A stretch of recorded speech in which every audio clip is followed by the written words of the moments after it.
여러분 안녕하십니까? 한국말씀 사관학교입니다.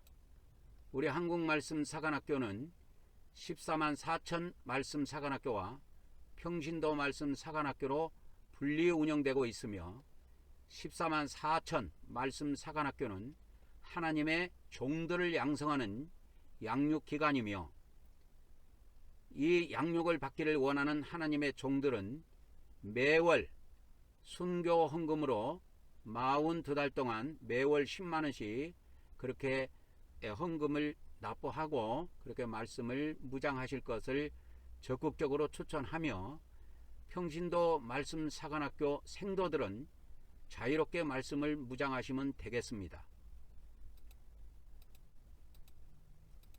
저는 하나님께서 이 마지막 때 말씀의 나트로 사용하시려고 창세전부터 예배해 놓은 자입니다. 여러분의 기도와 적극적인 참여를 부탁드립니다. 성부 하나님, 성자 하나님, 성령 하나님, 오늘 또 우리 성삼위 하나님께서 이 말씀을 듣는 모든 자들에게 우리 성부 하나님의 은총과 성자 하나님의 은혜와 또 성령 하나님의 은사를 풍성하게 부어주셔서 오늘 또 증언되는 이 말씀이 온전히 깨달아지게 하시고 잘 심겨져서 100배의 결실을 거둘 수 있도록 축복하여 주시옵소서. 오늘 또 모든 시정을 성삼위 하나님께 의탁하오며 우리 주 예수 그리스도 이름으로 기도 올려옵나이다. 아멘, 아멘, 아멘.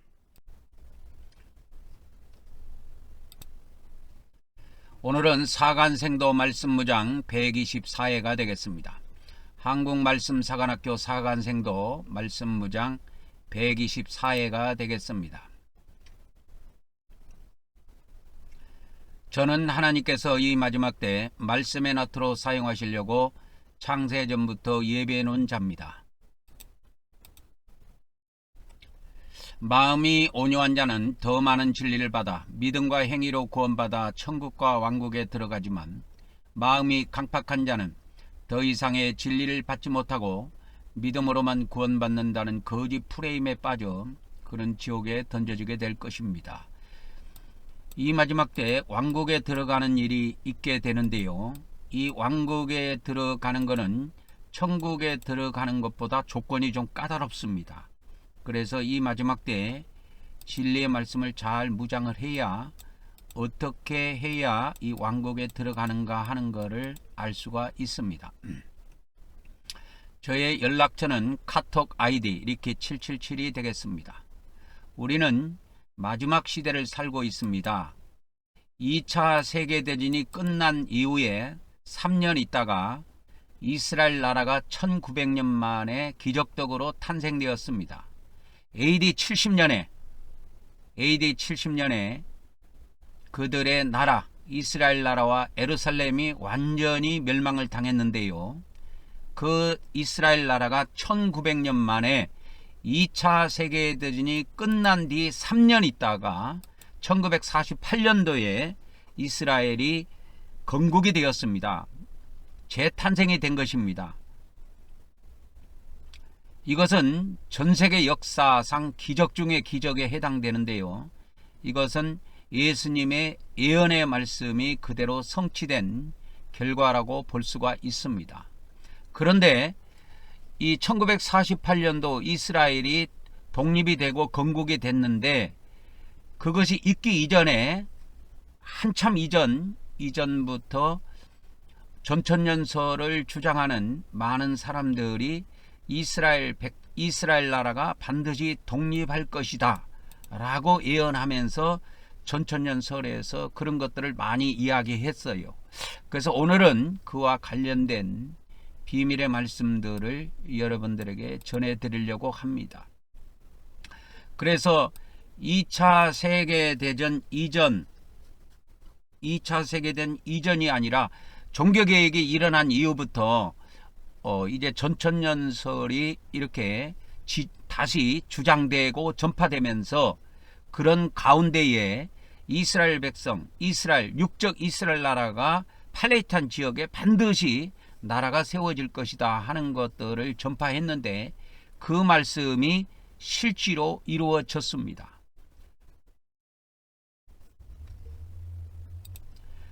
그래서 제가 이 앞전에도 보여드렸던 그 세대주의의 교리를 체계적으로 세대적 진리라는 책으로 이렇게 도표까지 그려가지고 출판했던 크라레스 라킨이 이 책을 출판한 이후에 28년 있다가 이스라엘 나라가 실제로 독립하게 됩니다. 그것은 전천년설을 이제 초대교회의 교부들로부터 이제 문헌이 남아 있기 때문에 그것을 다시 개신교가 탄생된 가운데 개신교 안에서 이 마지막 때에 반드시 천년왕국이 들어서야 된다. 교회 시대가 끝나고 나면 천년왕국에 들어선다고 하는 것들을 강력하게 전파하면서 이 천년왕국에 들어서기 전에 이스라엘이 반드시 육적 이스라엘이라고 하는 예수님이 2000년 전에 복음을 전파했던 그 이스라엘 나라 있죠. 그 나라가 AD 70년에 로마 군대에 의해서 멸망했는데 이 전천년설을 전파하고 지지하는 주장하는 많은 신학자들이 천년왕국에 오기 이전에 이스라엘 백성이 이스라엘 나라가 반드시 건국되고 독립된다. 그것을 이야기를 했는데 그들의 예언처럼 1948년에 실제로 이스라엘 나라는 회복이 됩니다. 기적 중에 기적이지요. 그래서 우리는 3차 세계대전, 2차 세계대전과 3차 세계대전 사이에 지금 우리가 살고 있습니다. 그런데 2차 세계대전이 가까울까요? 3차 세계대전이 가까울까요? 3차 세계대전이 훨씬 가깝습니다. 그래서 우리는 이 3차 세계대전을 앞둔 이제 그런 시대를 살고 있는데요.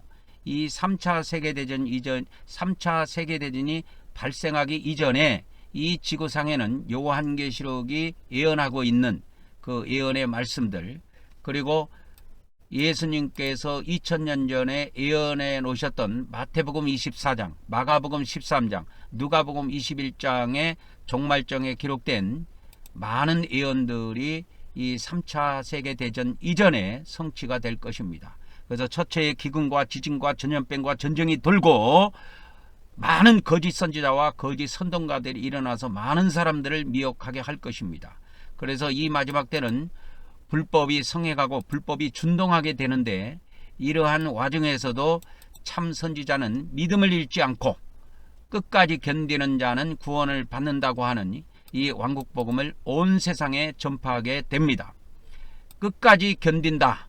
이 말이 무슨 말이냐면 멸망에 가증한 것을 거룩한 하나님의 성전에 세우는 그때부터 시작해서 1335일까지 히포메노 하는 자, 즉 땅 아래에 머무는 자만 구원을 받는다고 하는 내용이 되겠습니다.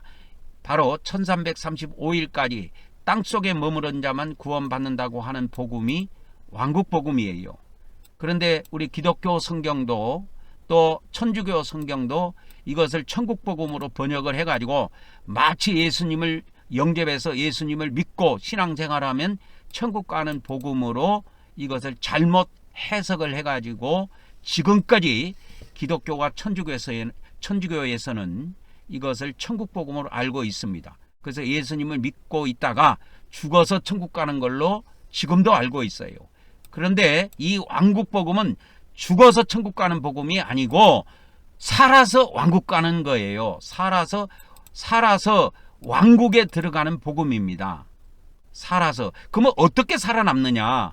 이 마지막 때 3차 세계대전은 핵전쟁인데 핵전쟁을 통해서 지구상의 3분의 1이 싹쓸이가 되는데 그러면 그 이전에 있는 첫째의 기근과 지진과 전염병과 각종 전쟁을 통해서 많은 사람이 죽어나가고 이 3차 세계대전을 통해서 또 세계 인구의 3분의 1이 죽어나가고 또 그런 가운데 이 땅에 내려온 짐승 외계인들에 의해서 이 지구상의 인간들은 맞박에다가 뭡니까? 육육표를 받아야 되고 그렇지 않는 사람들은 다 죽임을 당하는 일이 있는데 어떻게 이 마지막 때 살아남느냐 이거예요. 살아남는 비밀을 알아야 될 거 아니에요. 살아남는 비밀은 오직 보호처 하나밖에 없습니다. 기독교가 이거를 몰라요. 이제까지. 천주교는 더 까마득하게 모르고 있고, 천주교는 제가 어저께도 이야기했지만 이 앞전에도 이야기했지만 천주교는 무천년이에요. 천년왕국이 없다요. 지금이 천년왕국이라고 그들은 믿고 있습니다. 그렇게 믿고 온 지가 1600년이나 됐어요. 천주교는. 그래서 우리가 천주교를 제게 놓더라도 기독교 안에서라도 정신을 차리고 이 왕국복음의 비밀을 정확하게 알아야 됩니다. 그래서 이 기독교 목사들도 이 자기 기독교 성경에 이것이 천국복음으로 돼 있으니까 이 왕국복음이라는 말을 난생 처음 들어보거든.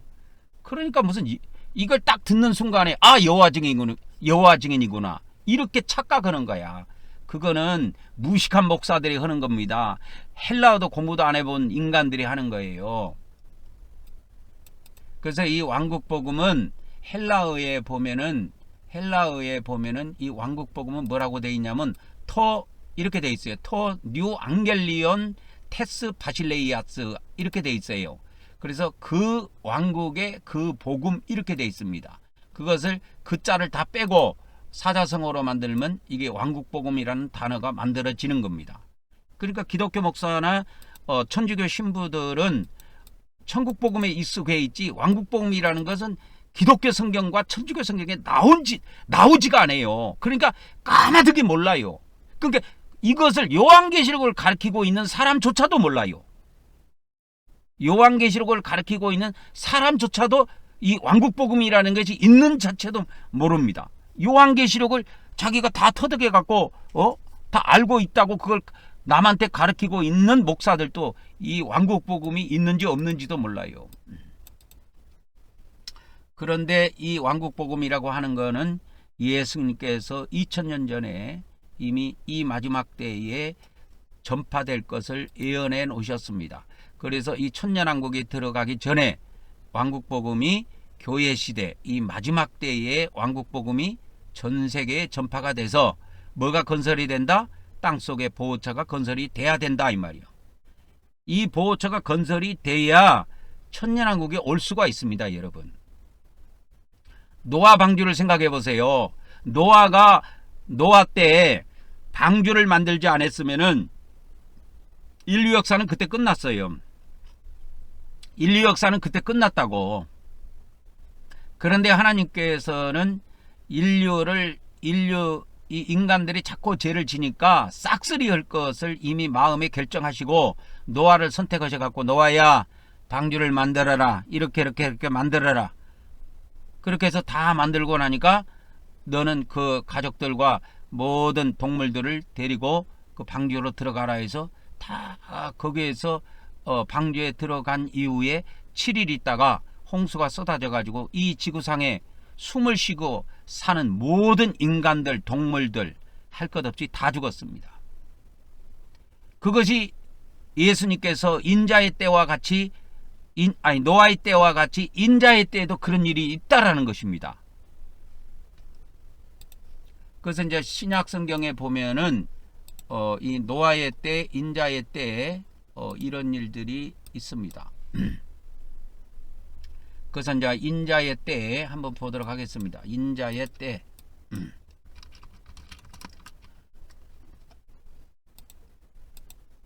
그래서 누가복음 17장에 보면 노아의 때에 된 것과 같이 인자의 때에도 그러하리라. 이것이 똑같은 일들이 벌어져요. 노아의 때에도 방주에 들어간 사람만 살아남아요. 인자의 때에도 영적 방주라고 하는 땅속에 들어가서 히포메노 환자만 구원받는다고. 그것이 왕국복음의 핵심이에요.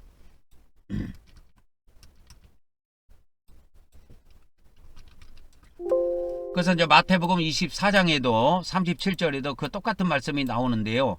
노아의 때와 같이 인자의 임함도 그러하리라. 그러니까 인자가 오실 때도 노아의 때와 같은 똑같은 현상이 있다 이 말이요.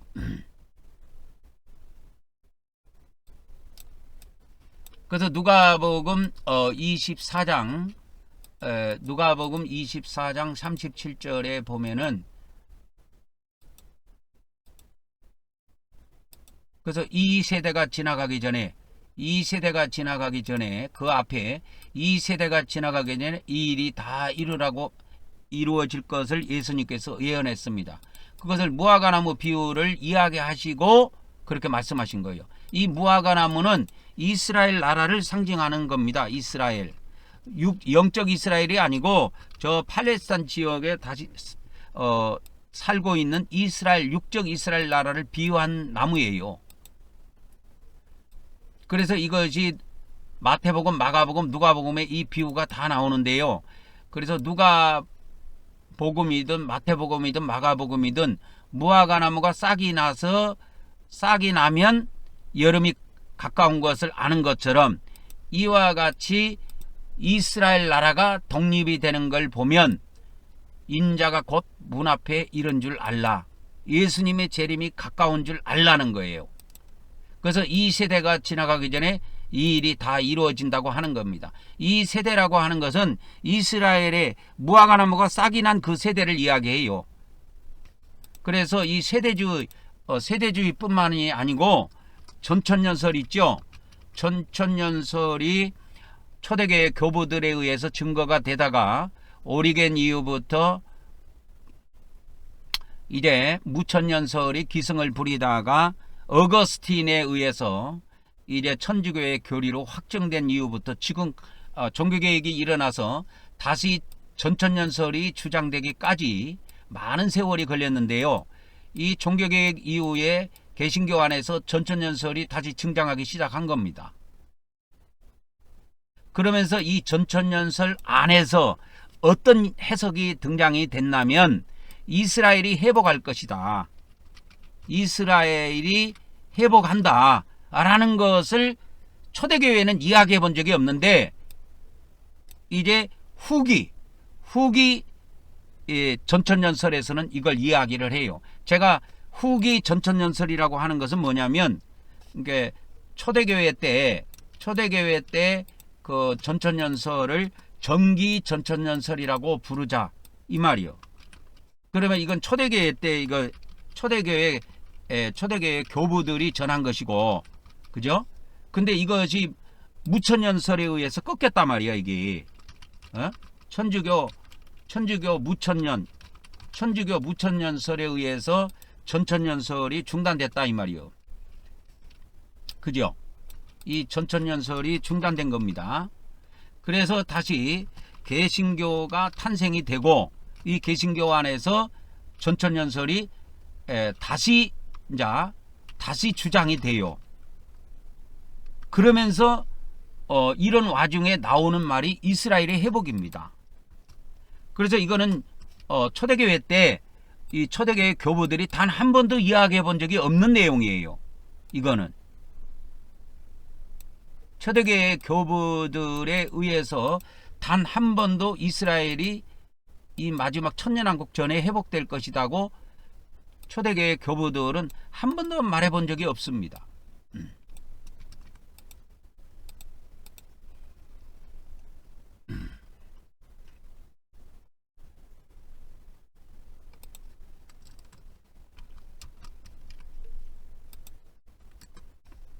그래서 초대교회부터 이렇게 쭉 내려왔던 이 전천년설이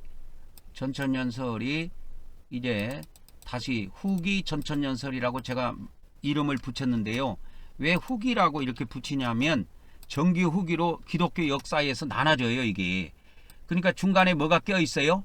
중간에 마가 껴 있는데 뭐가 껴 있어요? 천주교 무천년설이 껴 있는 거야. 그러니까 천주교 무천년설이 지금까지 내려옵니다. 그러니까 어거스틴 시대에 이것이 확정돼 가지고 지금까지 내려옵니다. 그래서 로마교회의 후신들, 그러니까 동방정교였든지 천주교였든지 전부 다 무천년이에요. 그리고 이들에 의해서 전천년설이 중단됐습니다. 그래갖고 이 전천년설을 다 이단으로 찍어버렸어요. 그래갖고 이걸 계속 주장하거나 뭐 하면 잡혀갖고 죽는 수가 있었어 그때. 그래가지고 이것이 딱 중단돼 버렸다고. 그래가지고 하나님께서는 이래갖고는 천년왕국을 이 땅에 이룰 수가 없겠다. 하나님께서는 이렇게 판단을 하시고 개신교를 탄생시키게 하신 것입니다. 그래서 개신교가 탄생된 근본 목적은 이 천년왕국을 위한 거예요. 다른 것이 아니고 천년왕국을 위한 것이다 이 말이요. 그래서 진짜 이제 천년왕국이 주장이 된 것입니다. 전천년설이 다시 주장이 돼요. 그래갖고 이제 거기에 주장이 되는데 나중에 이게 내용이 추가가 돼요. 뭐가 추가가 되냐면 이스라엘이 회복한다. 이게 추가가 돼요. 그리고 또 뭐가 추가가 되냐면 대환란이라는 개념이 추가가 돼요. 대환란이라는 개념이 추가가 됩니다. 그리고 또 뭐가 추가가 되냐면 휴거라는 개념이 추가가 돼요. 그러니까 휴거라는 용어는 이 대환란과 대환란의 설명서에서 자연스럽게 파생된 내용이에요. 그래서 대환란을 피하느냐 대환란을 통과하느냐 이거에 의해서 환란 전 휴거냐 환란 후 휴거냐 이렇게 된 것입니다. 그래서 이런 내용들이 추가가 됩니다. 굉장히 중요한 내용들인데요. 이게 추가가 돼요. 그래서 오늘은 이 새로 후기 전천년설이라고 하는 것은 이게 개신교가 탄생한 이후에 다시 주장된 전천년설을 이야기한 것입니다. 여전히 천주교는 무천년설이지요. 동방정교하고 천주교는 여전히 노마교회는 무천년설을 따르고 있지만 하나님께서는 이래 가지고는 천년왕국을 이 땅에 이룰 수 없겠다 라고 판단하시고 개신교를 하나 탄생시키신 겁니다. 그래서 개신교 안에서 이제 시간이 개신교가 1517년도에 탄생됐잖아요. 그래서 개신교가 탄생된 이후에 이제 점점 시간이 가면서 이 전천년설이 이제 탄력을 받기 시작합니다. 그러면서 전천년설을 초대교회에 있는 것, 처음에는 초대교회에 있는 것들을 이렇게 그 문헌들을 인용해 갖고 이렇게 주장을 하다가 점점 그 내용 안에 뭐가 추가가 됐느냐, 이스라엘이 회복된다. 이스라엘 나라가 서기 70년에 망했는데 그 나라가 반드시 회복돼야 된다. 천년왕국이 오려면 이스라엘이 반드시 회복돼야 된다. 나라가 탄생돼야 된다. 건국돼야 된다. 이걸 이야기한 거예요. 그러면서 그런 내용과 더불어서 교회가 대환란을 통과할 것인가 말 것인가, 그 대환란의 내용도 굉장하게 아주 중요한 테마로 다뤄지게 됩니다. 그래서 이 대환란을 통과하느냐 마느냐에 따라서 거기에서 파생된 개념이 휴거입니다. 그러니까 이 휴거라는 용어는 대환란과 연결된 용어예요. 대환란과 떨어져서 이 휴거라는 것을 설명할 수가 없어요. 그래서 이제 세대주의에서는 환란 후, 그래서 이제 처음에는 휴거도 뭐 이렇게 이제 세대주의가 나오면서 이제 존 넬슨 다비에서 이제 세대주의 휴거설이 전파가 됐는데요. 그게 환란 전 휴거입니다. 그래서 나중에 그거에 대한 반박으로 존 엘돈이라는 사람이 환란을 교회는 통과한다 해서 환란 후 휴거를 또 주장을 했던 겁니다. 지금 그런 상황에 기독교가 지금 머물러 있는 상황이에요. 그래서 오늘은 그런 내용들 중에서 이 이스라엘 회복을 자세히 좀 다뤄 드리려고 합니다.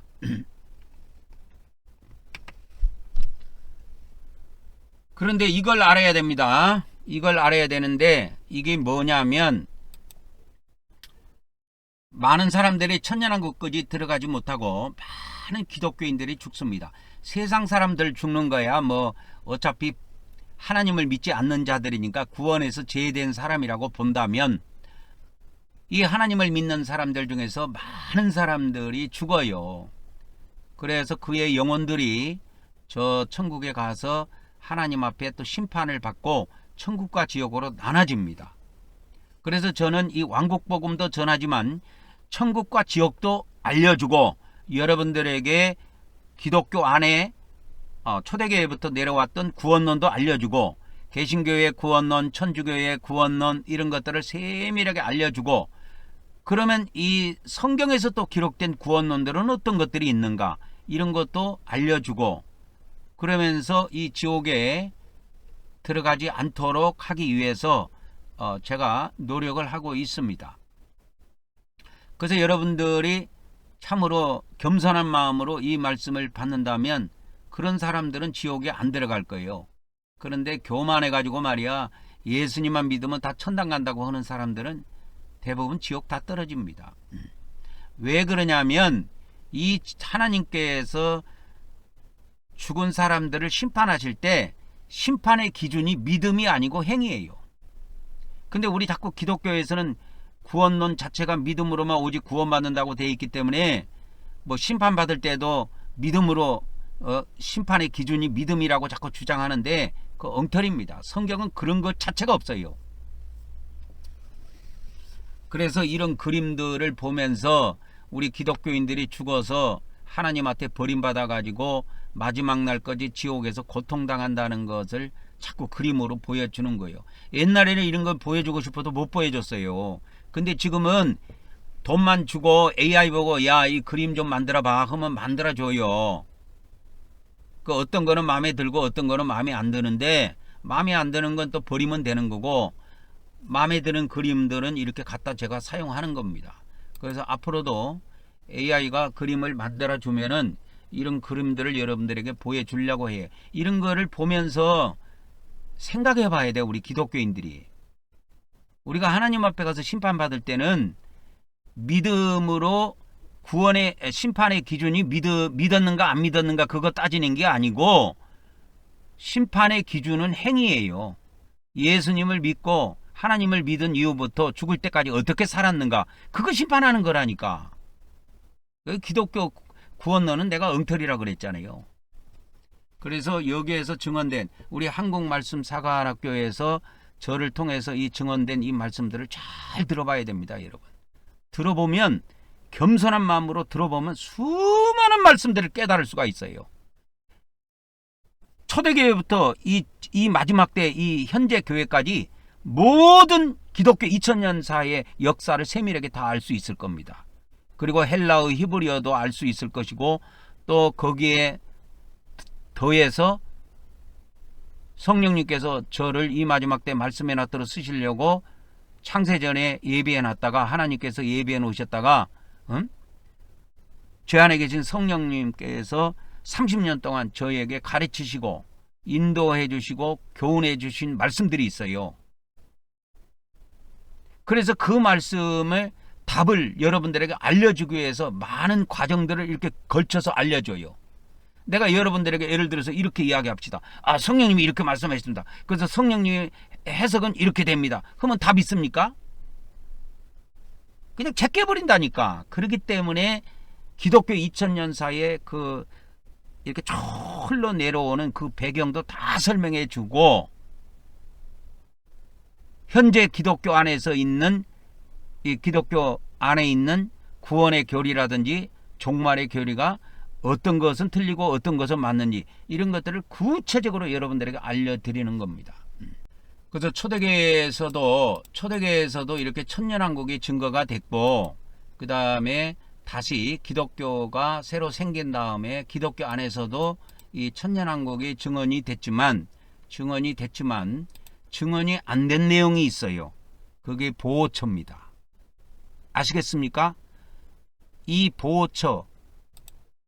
보호처가 초대교회 교부들에 의해서도 단 한 번 증언된 것도 없고 이 후기 전천년설 그러니까 개신교가 탄생된 이후에 후기 전천년설을 이야기하는 수많은 신학자와 목회자들 입에서도 보호처는 증언된 적이 없어요. 이것이 천년왕국 임박에 갖고 증언되는 겁니다. 이 비밀이. 그래서 하나님께서는 2000년 동안 조금씩 비밀을 더해 주시고 이제 천주교에 의해서 전천년설이 막히게 됐는데요. 다시 개신교를 탄생시켜 갖고 천년왕국 전천년설을 다시 활성화시키고 해서 그런 가운데에 이스라엘이 회복될 것이다. 이런 것까지 나오고 이 대환란 이야기까지 나온 겁니다. 그리고 휴거 이야기까지 다 나왔어요. 근데 안 나온 내용이 있어요. 그게 뭐냐? 이게 보호처입니다. 보호처의 내용은 계시록에는 12장에 기록되어 있어요. 근데 12장을 설명하면서 보호처를 이야기 안 했다 이 말이야. 이때까지. 요한계시록 12장의 내용은 보호처 이야기예요. 땅속에 들어가서 구원받는 비밀이라니까.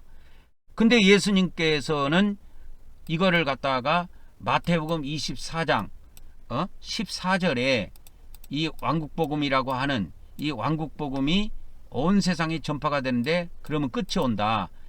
그 왕국복음의 내용이 뭐냐? 끝까지 견디는 자는 구원을 받는다고 하는 복음이 왕국복음이에요. 천국복음은 뭐예요? 예수님 믿으면 구원받아 천당 간다는 복음이 천국복음이고, 이 왕국복음은 땅 1335일까지 땅속에 견디는 자가 뭔 뜻이라고 그랬어요? 히포메노 하는 자라고 그랬죠. 끝까지 견디는 자. 그러니까 1335일까지 땅속에 들어가서 머무는 자만 구원받는다고 하는 복음이 이게 왕국복음이에요. 근데 기독교는 이걸 천국복음으로 번역해갖고 배려버린 거예요. 몰라요. 이 천국복음 해놓으니까 기독교 목사들이 이걸 어떻게 알고 있냐면 성경을 읽을 때마다 예수님 믿고 천국 가는 복음이다 이렇게 알고 있어. 근데 기독교는 천국을 어떻게 가? 오직 은혜로 가. 오직 믿음으로 간다니까.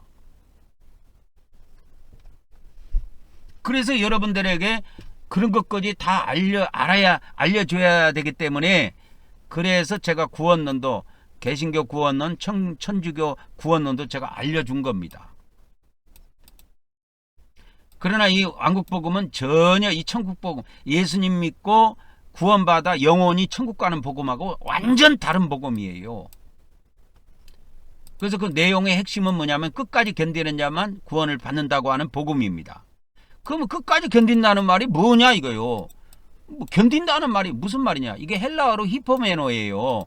히포는 아래에, 메노는 머무르다. 그래서 이 비밀이 요한계시록 12장에 있다니까. 근데 그것을 다 덮어놔가지고 다 이렇게 비유로 요한계시록 12장이 다 비유로 돼 있어요. 그래서 몰라요, 기독교가 이 비밀을.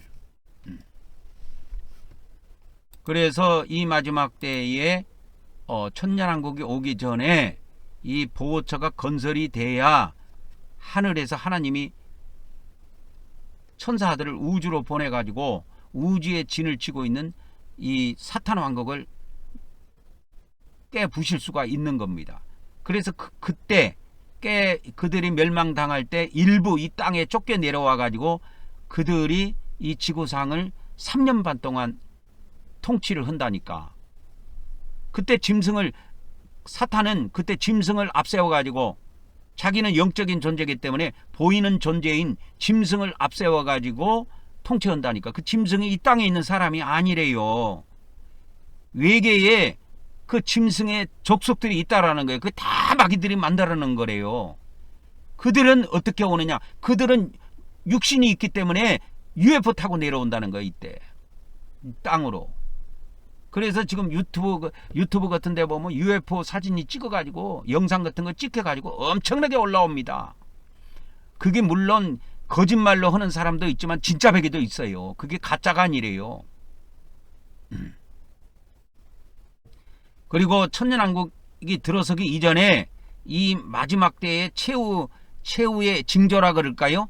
그러한 의미로다가 하나님께서 이 외계인들이 실제로 이 지구에 와서 협상하는 일이 있도록 하신다는 거예요.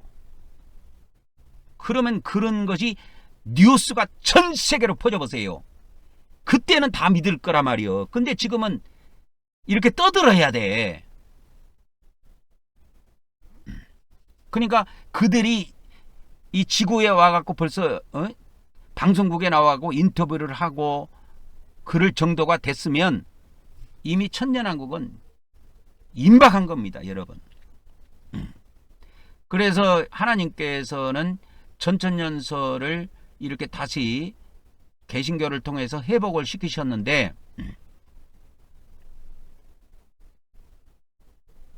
그 전천년설을 이 기독교가 생긴 지가 벌써 500년 됐잖아요. 이 500년 동안에 기독교 안에서 전천년설이 확대 재생산되고 추가되고 내용이 그랬는데 이 보호처 이야기가 안 나왔다니까. 구체적으로 이제 나오기 시작한 거예요, 이 보호처 이야기가. 이것이 건립이 돼야 천년왕국이 들어설 수가 있어요. 그냥 되는 게 아니고. 그래서 내가 항상 이야기하잖아. 끝까지 견디는 것이 뭡니까? 이게 성령님이 주신 해석이야. 끝까지 견디는 것이, 끝까지 견디는 것을, 끝까지 견디는 자가 구원을 받는다고 하는 거지. 이것이 왕국복음인데, 끝까지 견디는 자, 끝까지 견디는 자가 구원받는다고 하는 것이 이 왕국복음인데, 끝까지 견딘다는 말이 무슨 의미입니까? 라고 했을 때, 이 견디다라는 것은 헬라어 원문 그대로, 그 뜻 그대로 가져가면 거기에 비밀이 담겨 있다고 알려주신 겁니다. 그래서 내가 이걸 헬라어로 찾아보니까 히포메노야. 그 히포메노가 헬라어로 찾아보니까 이 두 단어가 결합된 거더라고. 그 히포하고 메노로 결합된 건데, 히포는 이렇게 헬라어에 찾아보면 어디 아래에 그 뜻이에요. 메노는 머무르다고. 저는 사전을 여기다 다 넣어놨기 때문에 이게 사전을 다 넣어놨어요. 이렇게. 그래서 히포 하면 어디 아래에 이렇게 나와요. 그 다음에 매너도 이렇게 딱 치면 머무르다 이렇게 딱 나온다고. 머무르다. 스트롱 코드 3306번이에요. 그 인터넷 들어가서 한번 찾아봐. 이 매너가 무슨 뜻인가. 그 다음에 히포는 무슨 뜻인가. 요새는 목회자 성경 프로그램이 없어도 인터넷에 이런 것들이 잘 발달되어 있어요. 그래서 이제 쭉 넘어가 봅니다. 그래서 이제 초대교회에 사도 요한이 요한계시록을 기록해 놓고 죽었단 말이요. 그런데 그가 죽기 전에 살아있을 당시에 그가 제자들을 길렀어요. 그래서 파피아스하고 폴리갑이 요한의 제자일 것이다. 이렇게 보고 있는 겁니다. 근데 이 파피아스나 폴리갑은 문헌이 거의 남아있지 않아요. 근데 이 폴리갑의 제자가 이레네우스인데, 이 이레네우스 글에 보면은 천년왕국을 강력하게 지지해요. 전천년설을. 그러니까 천년왕국 전에 예수님이 재림하신다. 그래서 지상에 오셔갖고 천년 동안 통치하신다는 내용이 이레네우스 문헌에 등장해요. 그걸로 역추적해 보면 사도 요한의 제자 폴리갑이라든지 파피아스도 문자적인 천년왕국을 믿었다는 것을 우리가 알 수가 있는 겁니다. 그리고 이제 이레네우스의 뭡니까? 제자 히폴리투스는 많은 문헌을 냉해놨어요. 많은 문헌이 남아있다고. 그래서 그 히폴리투스, 노마의 히폴리투스입니다.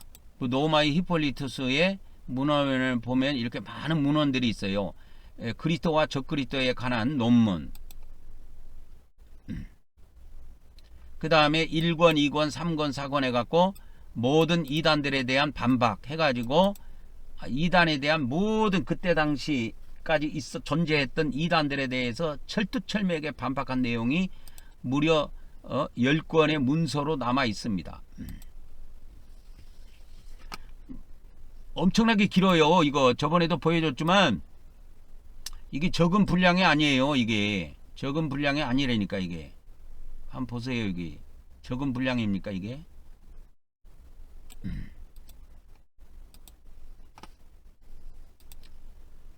그래서 이 히폴리투스 이후에 그 히폴리투스하고 거의 동시대에 살았던 오리겐이라는 사람이 있어요. 근데 이 오리겐이라는 사람은 이 성경을 상징적으로, 그러니까 영어로 말하자면 알레고리적으로 해석을 해. 이 사람이. 근데 이 사람은 누구의 영향을 받았냐면 이 사람이 스승이 이 클레멘트예요. 클레멘트. 이 알렉산드리아 클레멘트인데요. 그러니까 클레멘트도 노마의 클레멘트가 있고 알렉산드리아 클레멘트가 있어요. 그러니까 이거 문헌에 한번 가볼게요. 초대 교부들의 문헌에 보면은 봐봐요. 노마의 클레멘트가 있지요. 여기 있죠. 클레멘트도 노마의 클레멘트가 있다고. 클레멘트. 그래서 노마의 클레멘트가 클레멘트 일서를 기록했을 것이다 해서 여기 눌러보면 클레멘트 일서가 나와요. 근데 이 노마의 클레멘트는 성경에 이 이름이 직접 등장합니다. 직접 등장해요. 클레멘트. 그래서 이제 클레멘트를 이렇게 복사해가지고요. 내가 이제 개정성경에다가 한번 넣어볼게요. 클레멘트. 개정성경에는 안 나오고 킹제임스 흠정역에는 클레멘트라고 이렇게 나와. 빌립보서 4장 3절에. 그러면 이거를 가지고 개정성경은 어떻게 번역이 됐는가 보면은 클레멘드 이렇게 부드럽게 번역을 해놨어. 클레멘트 티것을 이렇게 강한 발음으로 안 하고 클레멘드 이런 식으로 번역을 해놨어. 근데 킹제임스에는 이것이 뭐로 돼 있어요? 킹제임스 험정역에는 클레멘트 그대로 나옵니다. 그러니까 영어 발음을 그대로 한국식으로 발음을 한 겁니다. 그래서 클레멘트 일서를 기록한 그 사람은 성경에 실제로 나와요. 이 클레멘트가 누구냐면 바울의 동역자예요. 여기 보면 빌립보서 4장 3절에 바울이 뭐라고 그러냐면 클레멘트와 나의 다른 동료 일꾼들 해가지고 클레멘트가 바울의 동역자인 것을 알 수가 있어요. 그래서 이 사이트에 보면은 Early Christian Writings 이 사이트 안에 보면 처치 파더스 안에 이제 노마의 클레멘트가 나오는데 이 노마의 클레멘트는 성경에 나오는 클레멘트입니다. 빌립보서 4장 3절에. 그래서 그래가지고 빌립보 교회에 여기 문헌에 보면은 이렇게 첫 번째 서신인데 고린도 교인들에게 보내는 클레멘트의 서신 해가지고 이렇게 나옵니다. 그러니까 고린도 교회도 이렇게 사역한 것으로 나오고 또 저기 뭡니까 빌립보 교회 있죠. 빌립보서에 이 내용이 나오니까 빌립보에서도 활동했다는 걸 우리가 알 수가 있습니다. 그래서 이 노마의 클레멘트는 저 밑에 나오는 알렉사리아 클레멘트하고 달라요. 그래서 동명이인일 때는 이렇게 지명 이름을 붙여줘요. 이렇게 알렉산드리아 클레멘트. 그래서 알렉산드리아 클레멘트하고 이 노마의 클레멘트하고는 거의 시대적으로 한 100년 정도 차이가 납니다.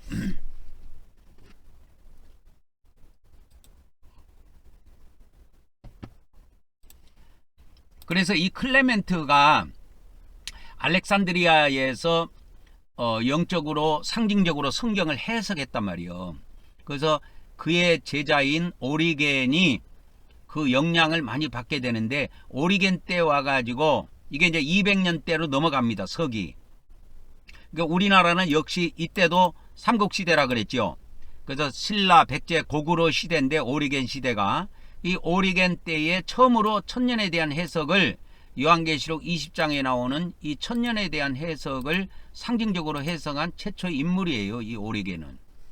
그래서 오리겐의 영향에 의해서 이제 유세비우스, 그 다음에 어거스틴 이런 사람들이 등장을 하면서 천주교, 그러니까 그때 당시는 노마교회죠. 노마교회의 무천년설이 완전히 공식화됩니다. 이 어거스틴 때에. 그리고 지금까지 내려와요. 이 노마교회는 둘로 갈라집니다. 이 서방교회하고 동방교회에 나중에 갈라져요. 왜 그러냐면 그 노마의 역사를 보면은 동로마, 서로마로 갈라지지 않아요. 노마가. 그래서 동로마 안에 있는 것을 동방교회, 서로마 안에 있는 거를 서방교회 그래요. 이 서방교회가 오늘날 천주교고 동방교회가 오늘날 동방정교회로 자리 잡고 있습니다. 서방교회는 지금 천주교인들은 전 세계적으로 한 어느 정도 보냐면 한 12억 정도 봅니다. 동방교회는 한 2억 5천 좀 봐요. 개신교 수는 전체 한 7억 정도 봅니다. 대충 그렇게 제가 그렇게 알고 있습니다. 자세한 것은 인터넷에 한번 검색해 보시기 바랍니다. 그래서 어저께도 제가 이렇게 파피아스라든지 이레네오스, 터틀리안, 히폴리투스, 오리겐, 유세비우스, 어거스틴 사망 연도와 더불어서 우리 고구려 신라 백제에 그때 통치하는 왕들을 이렇게 다 알려드렸습니다. 그러니까 이걸 이렇게 한번 들어놓으면은 그때 우리나라에서는 그때 당시에 초대교회 교부들 시대에 우리나라는 고구려 신라 백제 초기였구나. 그런 거를 알 수가 있습니다. 그래서 주전 57년에 박혁거세에 의해서 오늘날의 경주지요. 경주에다가 사로국이 들어서요. 이것이 신라의 전신입니다. 신라라는 나라의 전신이에요. 사로국이. 여기서부터 이제 신라가 커지면서 나중에 삼국 통일까지 하게 되지요. 그래서 경주에 여행 와보면 경주에 지금 왕릉이 엄청 많잖아요. 큰 것이. 그때 신라 시대 때 남은 왕들이에요. 왕릉이에요. 얼마나 큽니까? 근데 그것을 일제시대 때 그 나쁜 놈들이, 일본 놈들이 그 안에 있는 그 이렇게 문화재들을 다 도굴해 갔다는 거 아닙니까? 돈 될 만한 건 다 빼갔겠지요. 자, 그래, 이제 지금부터 그러면은 전천연설이 이와 같이 어거스틴에 의해서 이제 천주교의 무천연설이 자리를 잡고 공식화되면서 이제 전천연설은 서서히 사라지고 무천연설이 등장하게 됐습니다. 그러니까 그것이 누구에 의한 영향이냐면 오리겐에 의한 영향이에요. 오리겐은 알레고리적 이게 이제 상징적 이런 뜻이에요. 상징적 해석, 상징적 해석을 강조하면서 전천연설을 거부해버렸습니다. 그러니까 요한계시록 20장에 나와 있는 천년이 6번 나온다고 그랬죠. 이거를 그러니까 상징적으로 해석해버린 거야. 그러니까 문자적인 천년이 아니다. 문자적 천년이 아니다 그 말입니다. 그래서 그의 영향으로 전천연설이 후퇴하고 나중에 아우거스티누스라고 그러는데요. 이거를 영어로 읽을 때는 어거스틴 이렇게 불러요. 근데 이제 그 라틴어가 영어로 바뀔 때요. 티누스 있죠. 티누스 이렇게는 누스 이런 건 발음 안 해요. 그냥 N으로 끝나버립니다. 그냥 N. 그래서 어거스틴 이렇게 끝나버려요. 그러니까 영어로는 저스틴이잖아요. 저스틴. 이것도 유스티누스 이렇게 끝나요. 원래는. 근데 영어로는 누스로 발음 안 하고 N으로 발음해버려요. 그래서 유스틴, 저스틴 이렇게 발음해버린다고.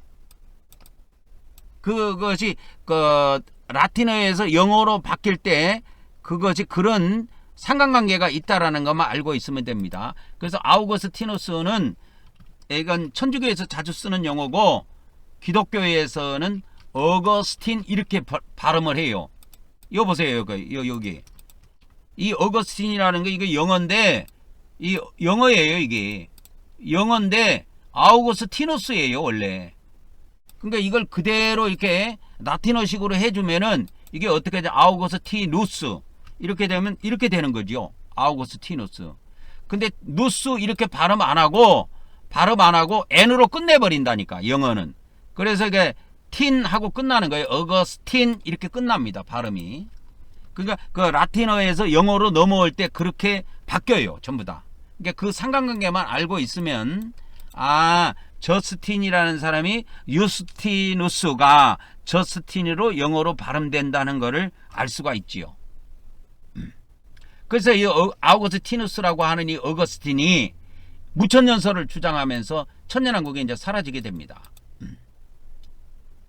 그래서 이 이후에 전천연설은 거의 사라지게 됐고 종교개혁 이후에 개신교가 탄생되면서 이제 19세기에 들어와서 이제 근대 신학에서 다시 이 전천연설이 부활하게 됩니다. 그래서 이제 19세기 이후에 개신교 안에서입니다. 개신교 안에서 성경을 문자적으로 해석하는 이런 바람이 불어요. 이런 바람이 불으면서 초대교회 전천연설을 역사적 전천연설이라고 그래요. 그래서 이 역사적 전천연설이 다시 주목을 받기 시작한 겁니다.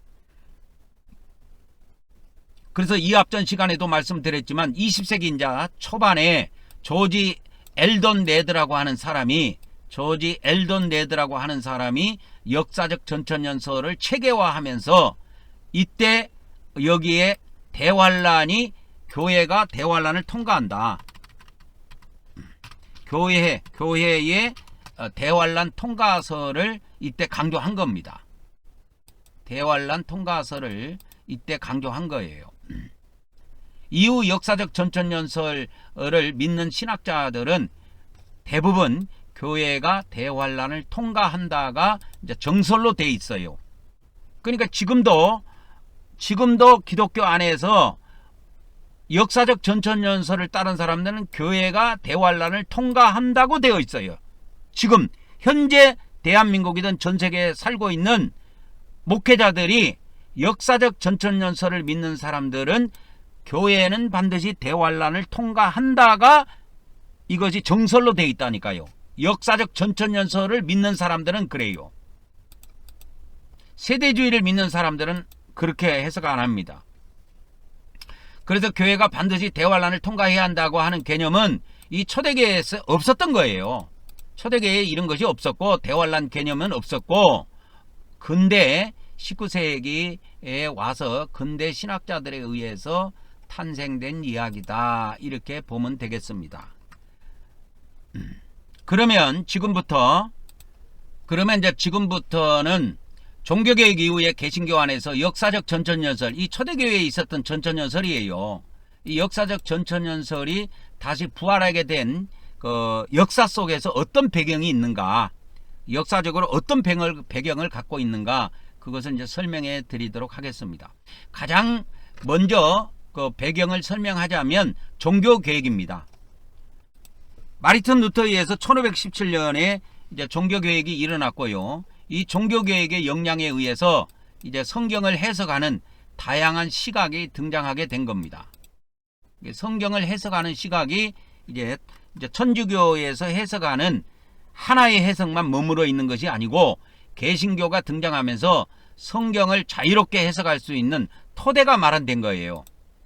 그러면서 이 요한계시록도 자연스럽게 이제 해석한 겁니다. 그래서 요한계시록에 대한 해석도 활발해지면서 그때 요한계시록에 대한 20장, 요한계시록 20장에 대한 해석을 할 때 전천연설을 이제 다시 주장하게 된 것입니다. 그리고 이 종교개혁 이후에 개신교 안에서 역사적 전천연설이 등장하게 된 것은 또 어떤 의미로 볼 수가 있냐면 계몽주의 영향이라고 보면 됩니다. 유럽에서 이 계몽주의가 발전하게 되는데요. 이 계몽주의는 이성과 합리성을 강조하는 그러한 사상입니다. 사상이에요. 그래서 세계사 영향을 보면 르네상스하고 이 계몽주의하고 뭐 이런 거 배우게 되지요. 그러니까 그때 당시 종교개혁 이후 종교개혁 그런 무렵에 유럽에 이 계몽주의가 싹트게 됐는데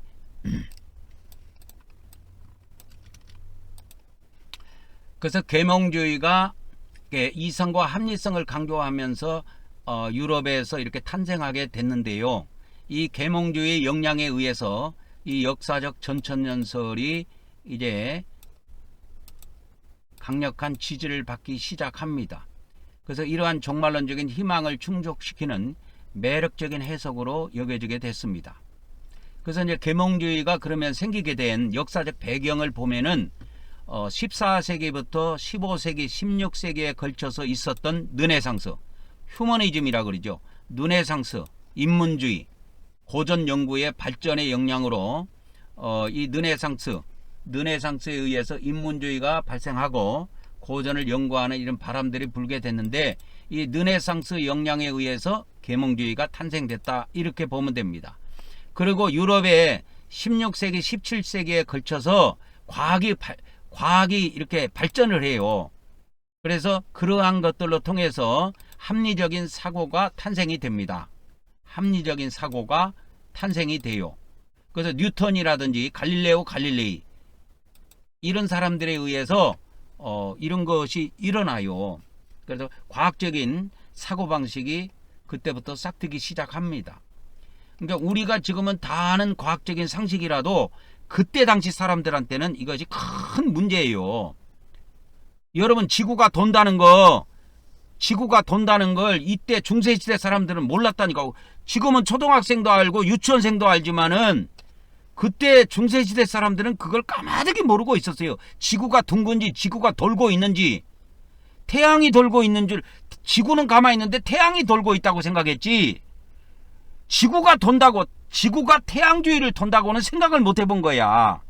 그런데 이런 것이 이제 16세기, 17세기에 이제 뉴턴이라든지 갈릴레오 갈릴레이에 의해서 이런 과학적인 이런 지식들이 추가되면서 이런 그 중세시대 사람들의 사고방식이 이제 과학적 사고방식으로 이제 조금씩 바뀌게 돼요. 그리고 이제 16세기에 종교개혁이 일어났잖아요. 마르틴 루터나 이런 사람들에 의해서 종교개혁이 일어나면서 교황이 있지 않아요. 그때 당시 이제 교황이라고 하는 그 사람이 권위가 막강했는데 이 권위가 이제 조금 약화된 거야. 교황의 권위가 약화된 겁니다. 그래서 성경 해석이 자유롭게 어느 개인들도 성경을 해석할 수 있는, 성경을 읽으면서 해석할 수 있는 여건이 마련돼요.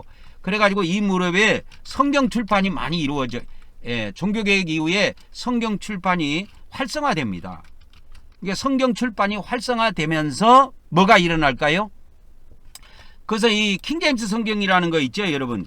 영어 성경 보면 킹제임스라고 KJV라는 거 있잖아요. 이게 1611년도에 탄생이 된다고, 이게.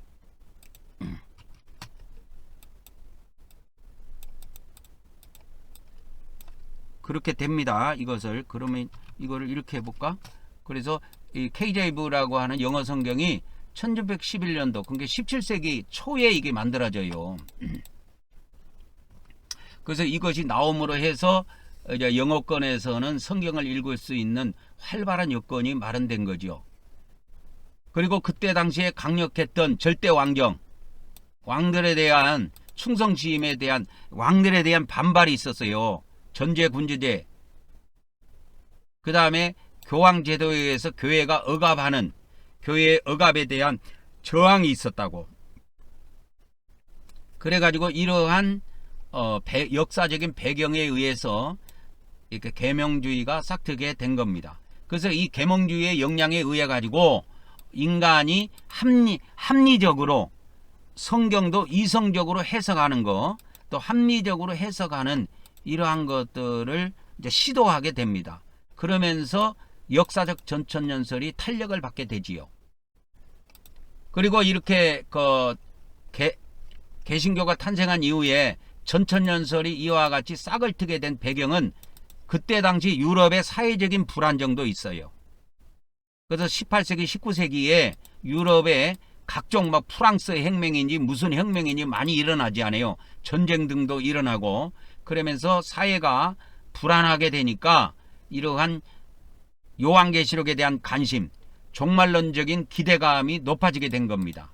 그러니까 평안하고 안전할 때는 종말론은 별로 힘을 못 써요. 그런데 사회가 불안하거나, 사회가 막 불안하고 막 전쟁이 터지고 막 기근이 오고 막 전염병이 돌고 하면, 야, 이거 막 세상 종말이 올라갔다 해가지고 요한계시록에 관심을 갖게 된다고.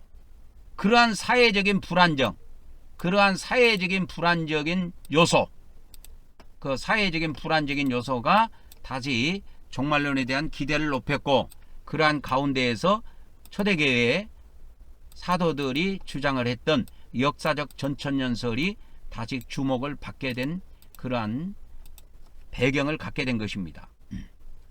그래서 이제 지금부터는 그러면 후기 역사적 전천년설에 추가된 내용을 좀 소개해 드리려고 합니다. 많은 내용이 추가되어 있지만, 이게 후기 정기로 나눈 거는 제가 어떻게 나눴다 그랬어요? 후기 정기는 어떻게 나눴다 그랬어요? 그래서 후기 정기로 나눈 거는 누가 그렇게 나눈 게 아니고 여러분들에게 이해를 돕기 위해서 제가 이렇게 나눈 겁니다. 그러니까 후기 전천년설 하면 초대교회 교부들이 전하는 전천년설 이렇게 보면 되고, 후기 전천년설 하면 개신교가 탄생한 이후에, 그러니까 중세시대 때는 천주교가 무천년설을 지배하고 있었단 말이에요. 이 기독교 안에. 그러니까 무천년설이 지배하고 있었는데, 중세시대에 개신교가 탄생한 이후에 전천년설이 다시 주장이 됐다 했지요. 이것을 후기 전천년설이라고 한단 말이야. 이게 중간에 뭐가 꼈어요? 마가 껴 있는데 그게 천주교의 무천년설이야. 천주교의 무천년설이 중간에 이게 두 동강 내놓은 거야. 만일에 천주교가 무천년을 주장하지 않고 전천년을 계속 이어왔다면 이 전천년설을 정기 전천년설, 후기 전천년설 이렇게 제가 나누지 않았을 겁니다. 근데 후기 전천년설 이렇게 나누는 거는 정기 전천년설, 이거를 이제 신학에서는 고전적 전천년설 이렇게도 불러요. 고전적 전천년설 이렇게도 부릅니다. 이게 뭐 고전이라고 그러면 초대교회를 이야기한 거예요. 아주 클래식하다 그래가지고 초대교회 거를 이야기하는데 이거를 고전적 전천년설 이렇게도 부르는데 그렇게 부르면은 좀 용어가 여러분들에게 복잡해지니까 저는 여러분들에게 정기 후기로 나누는 거야. 그래서 중간에 누가 이걸 나눠놨냐면 천주교가 무천년을 통해서 두동강을 내놓은 거야. 이게 두동강을 내놨는데 그래서 초대교회 때 초대교회 교부들을 통해서 전해진 것을 우리가 전기 전천년설이라고 하고 개신교가 탄생된 이후에 다시 전천년설이 다시 주장이 됐는데 그걸 후기 전천년설이라고 그렇게 우리가 개념을 잡자 이 말이요. 왜 이렇게 잡아야 되냐면 정기 전천년설하고 후기 전천년설하고 내용이 완전히 달라요. 그러니까 내용이 완전 다르다기보다는 이렇게 추가되는 내용들이 많아요. 추가된 내용들이 많다고. 그래서 추가된 내용들이 많이 있는데 오늘은 그 중에서 딱 세 개만 간단하게 설명하고 계속 이어나가도록 하겠습니다. 그래서 이스라엘 추가된 내용에 보면 이스라엘이 반드시 회복된다. 육체적인 이스라엘 나라 있지요. 이스라엘 나라가 반드시 회복된다. 그래서 19세기 시온주의 운동의 영향으로 이스라엘의 회복이 전천년설의 중요한 요소로 자리 잡게 됩니다. 이것이 강조가 돼요. 그리고 이스라엘의 회복은 또 뭐냐 하면 이스라엘의 회복은 또 예수님의 재림과 전천년 왕국의 도래를 위한 필수적인 전제 조건으로 여긴 겁니다. 이스라엘 나라의 회복을. 그래서 이 천년왕국이 들어서기 이전에 필수 조건이 뭐냐? 이스라엘이 회복돼야 된다. 이거예요. 이스라엘이 회복돼야 된다. 이것을 후기 전천년, 그러니까 정기 전천년, 초대교회 교부들이 한 번도 말해본 적이 없는 내용이야. 이거는. 이게 후기 전천년설을 제가 따로 용어를 만든 거는 이게 기독교 안에 있는 용어가 아니고 여러분들에게 이해를 돕기 위해서 정기 전천년설과 후기 전천년설로 제가 나눠서 설명하는 거예요. 그러면 후기와 정기를 뭘로 나눴느냐? 중간에 마가 꼈는데 그게 천주교의 무천년설이다 그 말이요. 그러니까 후기 전천년설에서 주장한 대표적인 것이 뭐냐? 이게 초대교회에 증거되지 않는 내용이에요. 초대교회에 증거되지 않는 내용인데 같은 전천년설인데도 후기 전천년설에서는 천년왕국이 올라면 반드시 망했던 이스라엘이 다시 회복돼야 된다. 이걸 주장한 겁니다. 근데 이들의 주장대로 이게 주장으로 끝날 수가 있는데 이게 실제로 이루어졌어요. 이스라엘이 1948년도에 나라가 생겼다니까. 이게 주장으로 끝나는 것이 아니고 이게 실제로 이 예언이 이루어졌어요. 그래서 이게 이스라엘의 회복이 이 종말론을 푸는데 굉장히 중요한 테마로 되어 있습니다. 그래서 이제 아까도 이야기했지만 예수님은 무화과나무의 비유로 이스라엘의 회복을 예언하셨다 이거요. 예언하신 겁니다. 이게 마태복음, 마가복음, 누가복음 세 군데 다 나옵니다. 그래서 이게 정기 전천년설에는 이 내용이 없는데 정기 전천년설에는 이 내용이 없습니다. 근데 후기 전천년설에는 이 내용이 들어 있어요. 후기 전천년설에는 이 내용이 들어 있습니다.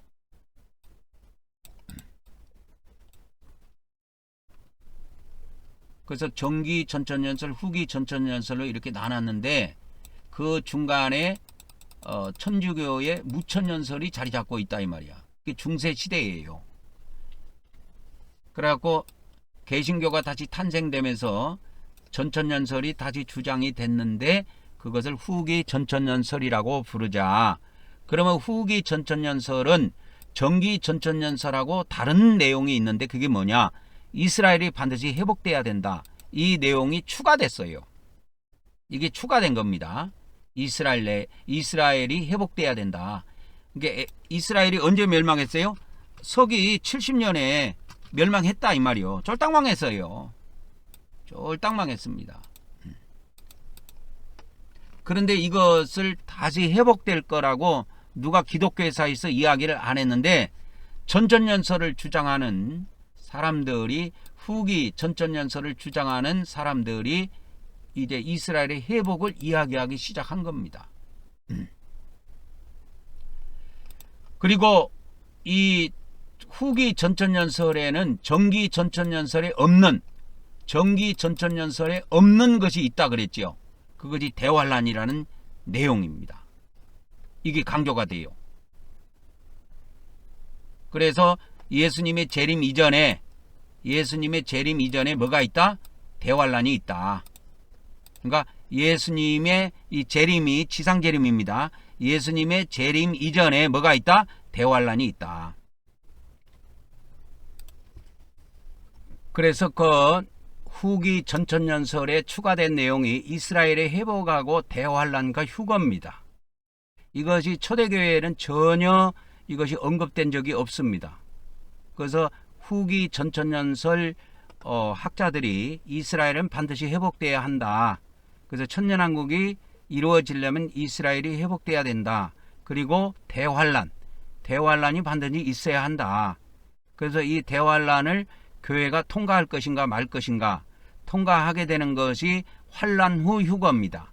그리고 교회가 환란을 통과하지 않는다. 이것이 환란 전 휴거입니다. 이렇게 주장되다가 이제 환란 중반 휴거는 그 나중에 나오는 문제들입니다.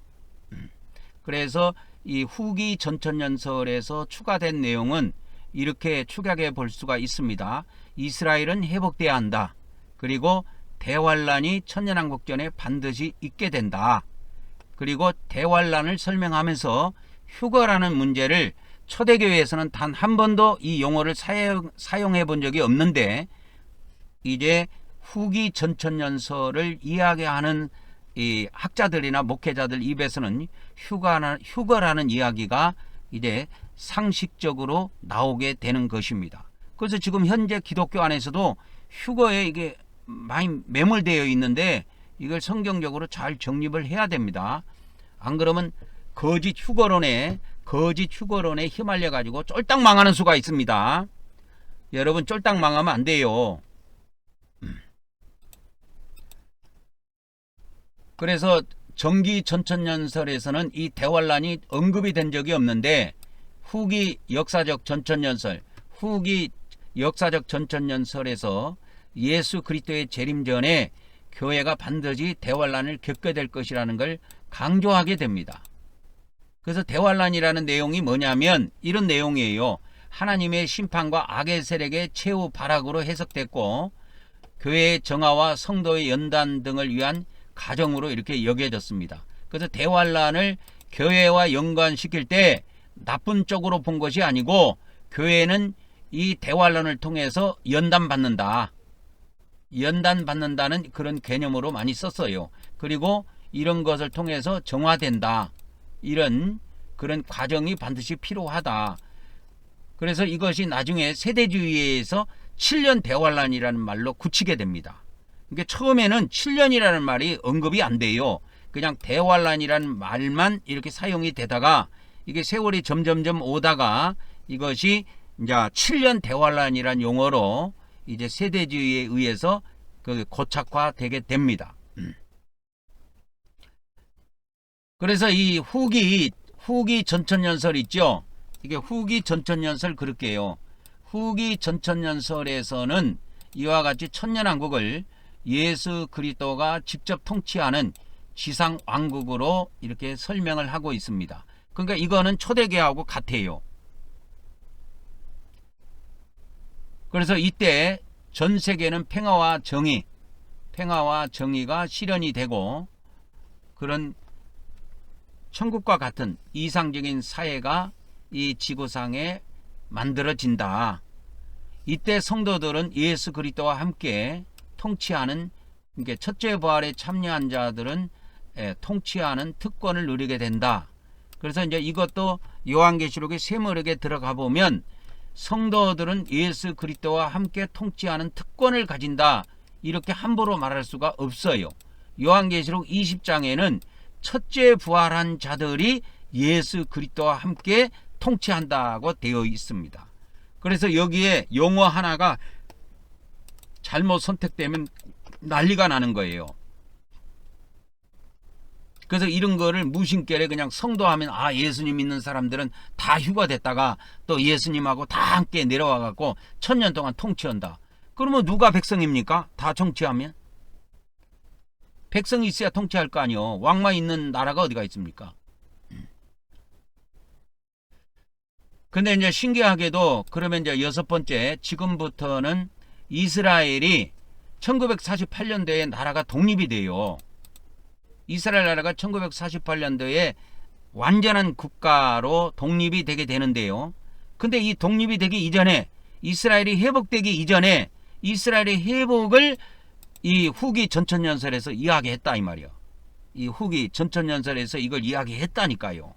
그래서 그 대표적인 인물들을 쭉 내가 설명해 드릴게요. 대표적인 인물들이 있습니다. 그래서 한 몇 명 정도 되는데요. 중요한 인물들을, 아까 초대교회 인물들 뭐 우리가 파피아스, 그 다음에 폴리가, 그 다음에 저스틴, 이레네오스, 그 다음에 터틀리안, 그 다음에 히폴리토스, 그 다음에 오리겐, 유세비우스, 그 다음에 어거스틴, 이런 사람들을 우리가 한 10명 정도 우리가 앞전에 우리가 말씀을 드렸잖아요. 그런데 이번 시간에는 개신교가 생겨가지고 후기 전천연설을 주장한 이 많은 사람들 중에서 중요한 사람 몇 명을 뽑아가지고 이스라엘이 1948년도에 회복되기 이전입니다. 그러니까 이전에 이스라엘은 반드시 회복돼야 된다. 이스라엘은 반드시 회복돼야 천년왕국이 올 수가 있다. 이거를 주장한 사람들이 있는데 실제로 이들의 주장처럼 이스라엘이 1948년도에 회복이 되어버렸어요. 그들이 뭐 48년도라는 말까지는 안 했지만은 이스라엘이 회복될 것을 강력하게 이야기했는데 1948년도에 이스라엘이 회복됐다고요. 참고로 1948년도는 대한민국이 공식적으로 대한민국이라는 국호 있죠. 대한민국은 민주공화국이다. 국호를 사용한 것이 1948년도부터입니다. 그래서 이제 유명한 사람들이 있는데 그 중에 이제 조셉 미드라는 사람이 있어요. 조셉 미드라는 사람이 있는데 영국 사람인데 1586년에 태어나서 1638년에 돌아가신 분인데 이분이 이제 역사적 전천연설을 주장한 사람입니다. 그러니까 이거를 후기 전천연설이라고 제가 이야기를 해 놓은 거예요. 그래서 요한계시록 20장을 문자적으로 이제 해석한 겁니다. 그래서 천년왕국이 천주교에서 이야기한 것처럼 하늘에서 예수님이 통치하시는 것이 아니고 지상에서 예수님이 직접 통치하신다. 이걸 이야기한 겁니다. 지상에서 직접 예수님이 통치하실 것을 이야기했다 이 말이요. 그래서 이스라엘 민족이 여기에 나와요. 이스라엘 민족이 회복돼야 된다. 미래에 반드시 회복돼야 된다는 걸 예언했습니다. 그러니까 이제 조셉 미드로부터 시작했다고 보면 돼요. 뭐 이 사람이 처음 이야기했는지 안 했는지는 모르겠지만 역사적인 유명한 사람들을 이렇게 추려해 봤을 때 조셉 미드라는 사람이 첫 번째 주자로 등장을 합니다. 그래서 유대인이 다시 한번 하나님의 특별한 역할을 하게 될 것이라고 강조했습니다. 그러니까 그 이전에는 유대인들이 배척당했어요. 기독교인들로부터. 그러니까 이때부터 시작해서 친유대 신학이 이제 탄생한 겁니다. 그러면 그 이전에는 반유대 신학이에요. 기독교든 천주교든 반유대 신학입니다.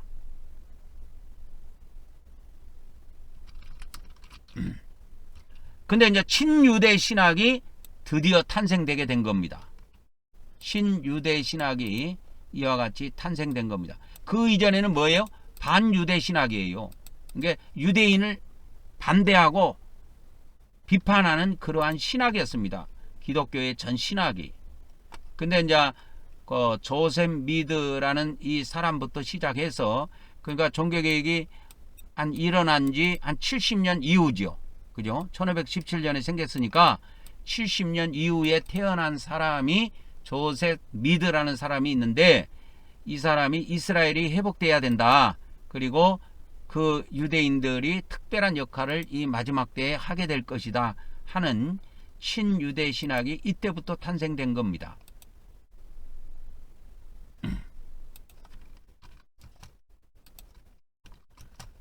그래서 그분의 조셉 미드의 영향에 의해서 17세기 유럽의 개신교 종말론 해석에 중요한 기여자로 됩니다. 그래서 후대의 전천년설 신학자들이 유대인의 회복을 중요하게 다루게 돼요. 유대인의 회복, 이스라엘의 회복을 중요하게 다루게 되는 그러한 계기가 됩니다. 이 조셉 미드라는 사람에 의해서. 그 전에는 전부 다 반유대 신학이에요. 천주교도 그렇고 뭐 개신교는 생긴 지 그때 당시 얼마 안 됐으니까. 그 다음에 이제 두 번째, 이스라엘의 회복을 이야기했던 두 번째 큰 인물은 1588년에 태어나가지고 1638년에 죽은 독일 사람이 있는데요. 요한 하인리히 알슈테드라는 사람이 있어요. 독일 사람입니다. 이것도 이분도 후기 전천년설을 주장한 거예요. 역사적 전천년설을. 먼저 주요 사상을 한번 살펴보도록 하겠습니다.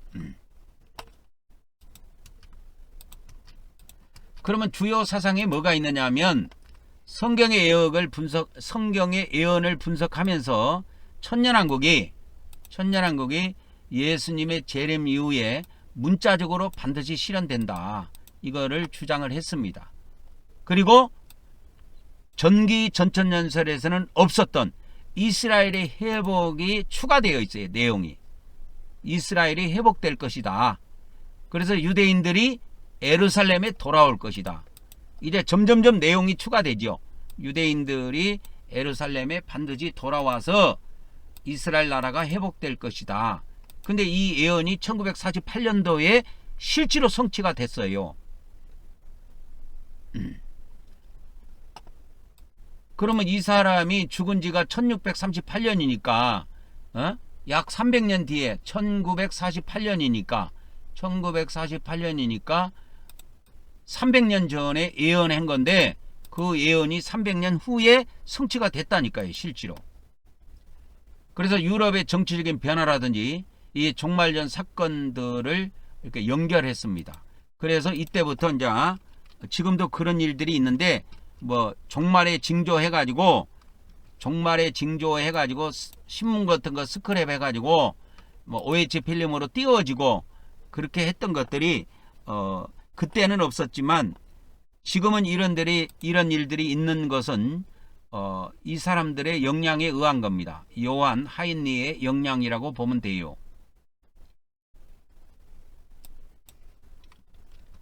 그래서 요한 하인리, 이 사람의 영향에 의해서 개신교 신학자들 사이에 종말론에 대한 관심이 이제 높아지게 됐습니다. 그래서 이스라엘은 반드시 회복한다. 그래서 이스라엘의 회복과 천년왕국을 연결한 일들이 후대 신학자들한테는 이런 일들이 비일비재하게 일어나는 겁니다. 그래서 천년왕국을 다룰 때 반드시 이스라엘의 회복 문제를 다루게 돼요. 그 다음에 이제 세 번째 한번 보도록 하겠습니다. 세 번째, 이제 그 유대인들이 회복된다는 걸 이야기한 세 번째 인물. 그러니까 많은 사람들이 있지만 중요한 인물만 추린 거예요. 그러니까 아이작 뉴턴이라는 사람이 있는데, 이분은 1643년에 태어나서 1727년에 사망한 사람입니다. 영국 사람인데요. 후기 전천년설을 주장한 사람입니다. 그러니까 그의 주요 사상을 보면은, 이 사람은 과학자로 유명한 사람인데요. 성경 예언에도 굉장히 관심이 깊은 사람이에요. 관심이 굉장히 많았던 사람입니다. 그래서 이 사람도 아까 그 뭡니까 앞에 있었던 요한 하인리처럼 이스라엘 백성, 이스라엘 나라가 반드시 회복된다. 반드시 회복될 것을 주장했습니다. 그러면서 이제 다니엘서하고 요한계시록 예언서 있죠. 이거를 이제 연구한 겁니다. 이걸 이제 연구하고요. 그 다음에 유대 민족이 다시 하나님의 계획 속에서 중심적인 역할을 할 것을 이야기한 겁니다. 유대인. 그래서 친유대. 아까도 이야기했지만 친유대 신학이 이제 이렇게 계속 발전하게 된 겁니다. 그 전에는 친유대 신학이 없었어요. 전부 다 반유대적인 겁니다. 그래서 뉴턴의 영향에 의해서 아이작 뉴턴의 영향에 의해서 뉴턴의 종말론 연구는 후대 개신교 신학자들에게 많은 영향을 미치게 됐고요. 그의 유대인의 회복에 대한 이 예언은 그 후에 신학자들이나 목회자들이 종말론을 연구할 때 중요한 징조로 봤다 이 말이에요. 징조. 그러니까 이 1948년도 이스라엘이 독립하고 나서 유대인이 회복할 것이다 이렇게 연결해서 이야기한 것이 아니고 이미 유대인이 1948년도에 이스라엘 나라가 회복돼서 탄생되기 이전에 몇백 년 전에 무려 300년 전에 이스라엘 나라가 회복될 것을 이야기했습니다. 또 이스라엘 나라가 천년왕국 이전에 반드시 회복될 것을 이야기한 그 네 번째 중요 인물은 피터 저널이라고 하는 사람입니다. 이 프랑스 사람인데요. 신학자입니다. 이분도 이제 후기 전천년설을 이야기한 겁니다. 역사적 전천년설을 이야기한 사람인데 이분의 주요 사상을 한번 봅시다. 피터 저릴의 중요한 사상을 한번 살펴보면은 어떤 일이 있냐면 요한계시록을 연구하며 또 천년왕국이 예수님 재림 이후에 문자적으로 반드시 실현이 된다. 그래서 천년왕국에 대한 강력한 주장을 했습니다. 그리고 정기 전천년설에서는 주장되지 않는 후기 전천년설에서 주장되는 유대인의 회복에 대한 것도 이분도 이야기한 것입니다. 그래서 예루살렘으로 유대인들이 돌아올 것을 실제로 가르쳤어요. 근데 나중에 이것이 뭡니까?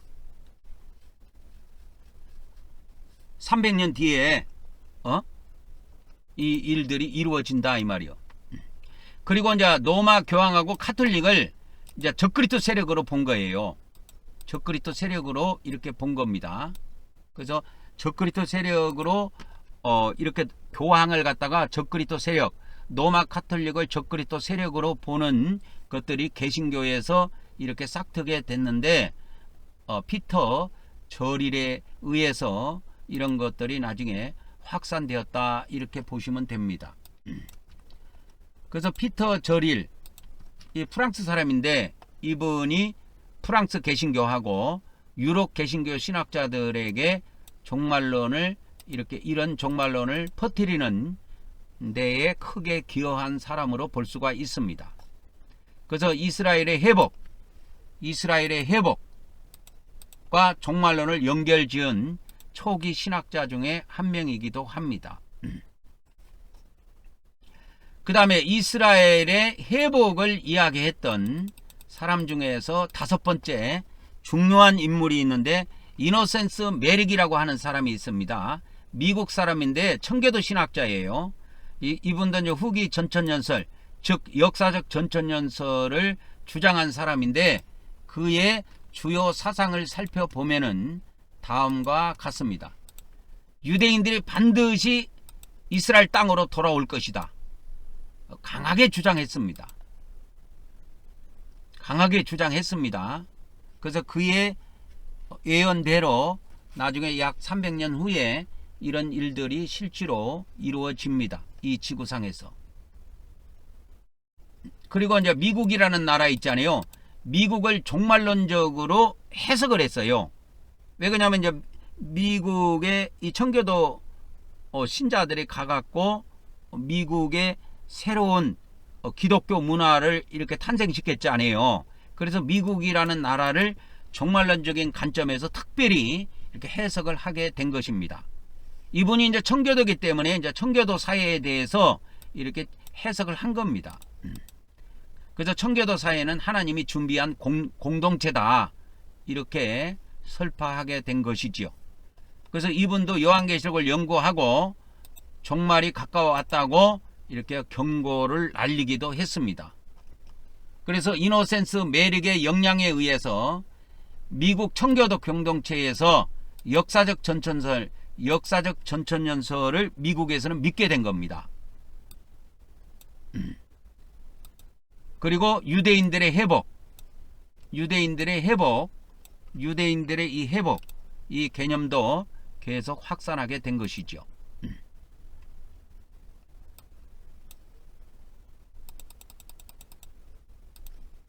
그 다음에 이제 6번째로 유대인이 이스라엘 나라가 반드시 회복돼야 된다. 이것을 이야기한 유명한 사람 중에 6번째로 조나단 에드워드라는 사람이 있습니다. 미국 사람인데요. 대각성 운동의 지도자이기도 한데 역사적 전천연설을 이 사람도 주장을 했습니다. 근데 이 사람은 약간 무천년적인 요소도 포함이 되어 있어요. 이분의 주요 사상을 한번 살펴보도록 하겠습니다. 그래서 이분도 앞전에 이야기했던 사람들처럼 이스라엘이 천년왕국 이전에 이스라엘 나라가 반드시 팔레스타인 지역에 회복돼야 된다. 그리고 유대인들의 개종, 유대인들이 예수님을 믿는 것, 이 예수님을 믿는 것은 종말적인 사건으로 이렇게 보기도 했습니다.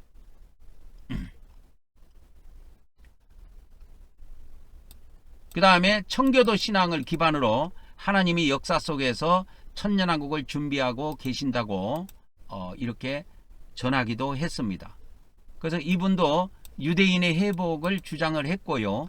유대인의 회복과 복음의 확산을 종말론과 연결 지으기도 했습니다. 그래서 이 복음의 확산을 주장하다 보니까 이런 거에 의해서 나중에 후천연설 이런 것들이 이렇게 탄생되는 또 그러한 것들이 되지요. 그래서 후천연설이 뭐라 그랬어요? 제가 이 지구상에 복음이 확산되고 가지고 뭐 어쩌다고요? 전 세계 인구들이, 전 세계 인간들이 예수님을 믿고 하나님을 섬기는 그런 세상이 온다. 그런 낙원과 같은 그러한 평화로운 세상이 온다. 그것을 주장하는 것이 후천연설인데, 이러한 복음들의 영향에 의해서 이제 후천연설이 탄생되기도 합니다. 그것은 나중에 자세히 또 설명해 드리도록 하겠습니다. 이 조나단 에드워드에 의해서 미국의 18세기의 개신교에서 종말론적인 기대를 형성하게 하는데 많은 기여를 하게 됐고요. 이 사람 이후에 복음주의 신학자들이 유대인의 회복이라는 이 테마, 유대인의 회복이라고 하는 이 테마를 중요하게 다루게 된 것입니다.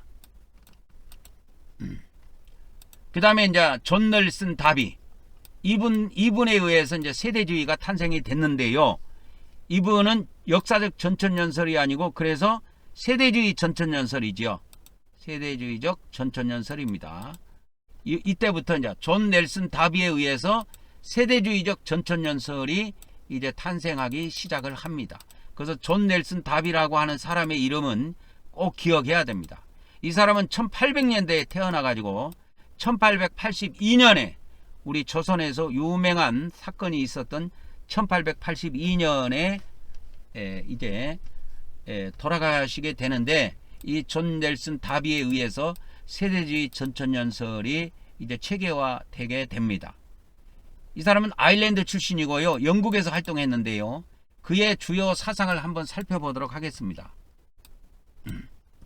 그래서 이 사람은 뭐냐면 교회하고 이스라엘을 분리해버렸습니다. 뭔 말인지 아지요? 이게 세대주의 특징이라 그랬죠. 이게 역사적 전천연설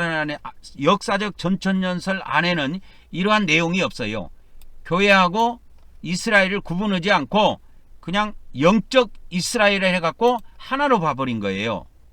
근데 이제 이 세대주의 전천연설의 창시자인 존 넬슨 다비에 의해서 교회하고 이스라엘을 완전히 구분해버린 겁니다. 이때부터 이제 세대주의, 그 앞에 있는 역사적 전천연설, 그러니까 앞에 있는 이 역사적 전천연설과 구분하기 위해서 이걸 세대주의 전천연설이라고 부릅니다. 그래서 세대주의 전천연설은 유대인들의 국가가 회복된다. 이건 필연이다. 필연이라고 본 겁니다. 그리고 또 하나 또 특징적인 것은 뭐냐면 환란전 휴거. 환란전 휴거를 주장한 거예요. 이게 최초로 나온 그런 용어입니다. 이게 환란전 휴거라는 이 휴거라는 용어, 랩처. 영어로 랩처인데요. 이 랩처라고 하는 용어를 이제 존 넬슨 다비에 의해서 이제 이 지구상에 등장하게 됩니다. 이분이 뭐 가장 처음에 사용했다 이렇게는 볼 수가 없지만 이 사람이 환란전 휴거를 아주 체계화함으로 인해서 그 뒤에 신학자들도 역사적 전천연설을 이야기할 때 이 휴거라는 용어를 사용하기 시작합니다. 꼭 그것이 환란전 휴거가 아니라 할지라도 사용하게 됩니다. 그래서 존 넬슨 다비에 의해서 미국의 존 넬슨 다비가 영국 사람인데 이 사람에 의해서 미국 복음주의와 또 세대주의 전천연설을 확산시킬 계기가 된 겁니다. 이분으로 인해서요. 그 다음에 1948년도에 실제로 이스라엘이 건국이 되죠. 실제로 이제 건국이 되니까 이야, 이 사람 대단한 사람이네. 존 넬슨 다비가. 그 사람이 이제 1800년 사람이니까 1948년도 같으면은 한 100년 정도 뒤에 있어야 100년 후나 돼야 이스라엘이 회복된단 말이야. 1948년도면. 그러니까 이 사람이 뭐 1848년도에 이 학설을 냈다 칩시다. 그러면 딱 100년 뒤에 1948년이 되잖아요. 근데 1948년도에 이스라엘이 실제로 회복이 된 이후부터 이 존 넬슨 다비의 가르침이 와, 이 사람 가르침이 진짜다 해가지고 영향력이 더욱 커지게 되었습니다. 영향력이 엄청 커진 거예요.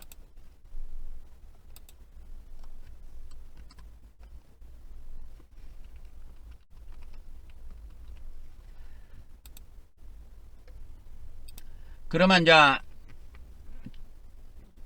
존 넬슨 다비 세대주의가 주창되기 이전에 이스라엘이 건국될 것을 예언한 전천년 신학자들을 이제 간단하게 이제 정리하고 또 다음 단계로 넘어가도록 하겠습니다. 첫 번째, 조셉 미드라는 사람이 있었지요. 이 사람이 이스라엘의 회복을 종말의 징조로 이야기한 사람입니다. 최초의 사람인지 아닌지는 확인할 길이 없지만 유명한 인물 중에서는 이분이 최초라고 보면 됩니다. 그리고 이제 독일 사람이죠. 요한 하인리 알슈테드라고 하는 사람도 역시 유대인의 회복을 이야기했습니다. 그 다음에 세 번째는 아이작 뉴턴. 이 사람도 유대인이 다시 예루살렘에 돌아올 것이다, 이렇게 이야기를 했습니다. 네 번째, 피터 저릴이라는 사람이 있는데 이 사람도 유대인의 회복을 요한계시록 해석하는데 연결지었습니다. 다섯 번째는 이노센스 메릭이라고 하는 사람이 있는데 유대인이 이스라엘 땅으로 돌아올 것이다, 이거를 주장을 했습니다. 여섯 번째는 조나단 에드워드라는 사람이 있는데 이분도 역시 이스라엘의 회복을 이야기했고 이스라엘이 예수님을 믿는 것을 종말의 특별한 사건으로 봤습니다. 그 다음에 이제 일곱 번째, 1800년도에 태어난 존 넬슨 다비, 이분에 의해서 이제 새로운 전천연설이 만들어집니다. 그래서 이스라엘 나라가 회복되는 것은 기정사실이고 필연적인 사건이다. 그래서 이분이 이야기한 뒤에 약 100년 후에 실제로 이스라엘이 회복됩니다. 1948년도 5월 14일 날 이스라엘 나라가 회복되고 건국 선포를 하지요. 건국 선포한 다음 날부터 전쟁 들어갑니다. 그래서 아랍 국가들이 이스라엘 나라를 공격하지요. 그래갖고 건국된 다음 날 전쟁이 붙어요. 이들은 모두 성경 예언을 근거로 해서 유대인의 국가적인 회복을 예언을 했는데 이것이 실제로 종말의 징조로 이렇게 이야기를 했습니다. 종말의 중요한 징조로 본 겁니다. 그래서 저도 간간히 무화과나무의 그 비유를 이야기하면서 무화과나무에 싹이 나면은 주님의 재림이 임박하다, 가깝다. 그리고 무화과나무가 싹이 난 이 세대 있죠. 이 세대가 지나가기 전에 이 모든 일이 성취된다고 하는 예수님의 말씀이 이루어진다고 저 또한 믿습니다. 그래서 1948년도에 태어난 이 세대, 1948년도에 태어난 이 세대, 이 사람들이 지구상에서 이 세대가 지나가기 전에, 이 말은 뭐냐면 1948년도에 태어난 사람들이 다 죽기 전에 이 모든 일이 성취된다고 하는 겁니다.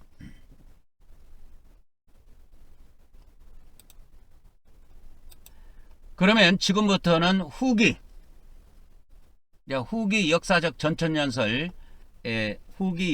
전천연설과 관련된 주요 인물들을 소개해 드리도록 하겠습니다. 그러니까 지금부터 소개하는 거는 존 넬슨 다비부터 시작하는 거예요. 1800년대부터 시작하고 그 이후에 유대인 전천연설을 주장한 사람들을, 주요 인물들을 정리해서 여러분들에게 알려드리려고 합니다. 그래서 가장 먼저는 존 넬슨 다비지요. 존 넬슨 다비가 세대주의 전천연설을 체계화해서 만든 사람입니다. 이분이 형제교 운동의 창시자인데요. 세대주의 전천연설을 체계화한 사람입니다. 이분이 아주 중요한 사람이에요. 중요한 사람입니다. 그래서 이 다비의 세대주의 전천연설은 역사적 전천연설에 큰 영향을 미쳤고 현대 개신교의 종말론에 중요한 흐름을 형성하게 됩니다. 그래서 지금 기독교 많은 목회자들이 이 존 넬슨 다비의 세대주의 전천연설 종말론을 이렇게 가리킨 사람들이 많이 있어요. 그 다음에 이제 존 넬슨 다비 이후에 이제 그 시대 두 번째로 조지 물러라는 사람이 있는데, 이분도 영국 사람인데 고아원 사역을 한 사람입니다. 고아원 사역을 한 사람이고, 조지 물러 하면은 뭐 다들 알지요. 유명한 사람이라고. 그래서 이제 조지 물러도 성경을 문자적으로 해석했어요. 상징적으로 해석하는 것이 아니고 문자적으로 해석을 했고, 요한계시록 20장에 있는 그 천년, 6번 나온 천년도 문자적으로 해석해서 역사적 전천연설을 믿었습니다. 그 다음에 찰스 스펄전, 유명한 영국의 설교가지요. 그래서 지금 이 사람의 설교가 책으로도 남아 있는 거로 제가 알고 있는데, 저는 이 사람의 설교를 단 한 번도 본 적은 없는데 뭐 이 설교집을 갖고 있는 목회자들이 들어 있다고 하더라고요. 그래서 영국의 유명한 침례교 목사인데요. 이분도 역사적 전천연설을 지지한 사람입니다. 그래서 스펄전은 성경에 대한 깊이 있는 연구와 탁월한 설교를 통해서 역사적 전천연설을 널리 알리는 데 기여를 했습니다. 이분이. 그래서 이분의 설교집을 보면 역사적 전천연설이 맥이 쭉 흐른다고 보면 되겠습니다. 그러면 이제 지금부터는 역사적 전천연설하고 세대주의 전천연설의 공통점을 살펴보도록 하겠습니다. 차이점하고 첫 번째 공통점입니다. 역사적 전천연설, 세대주의 전천연설의 공통점은 예수 그리스도의 재림이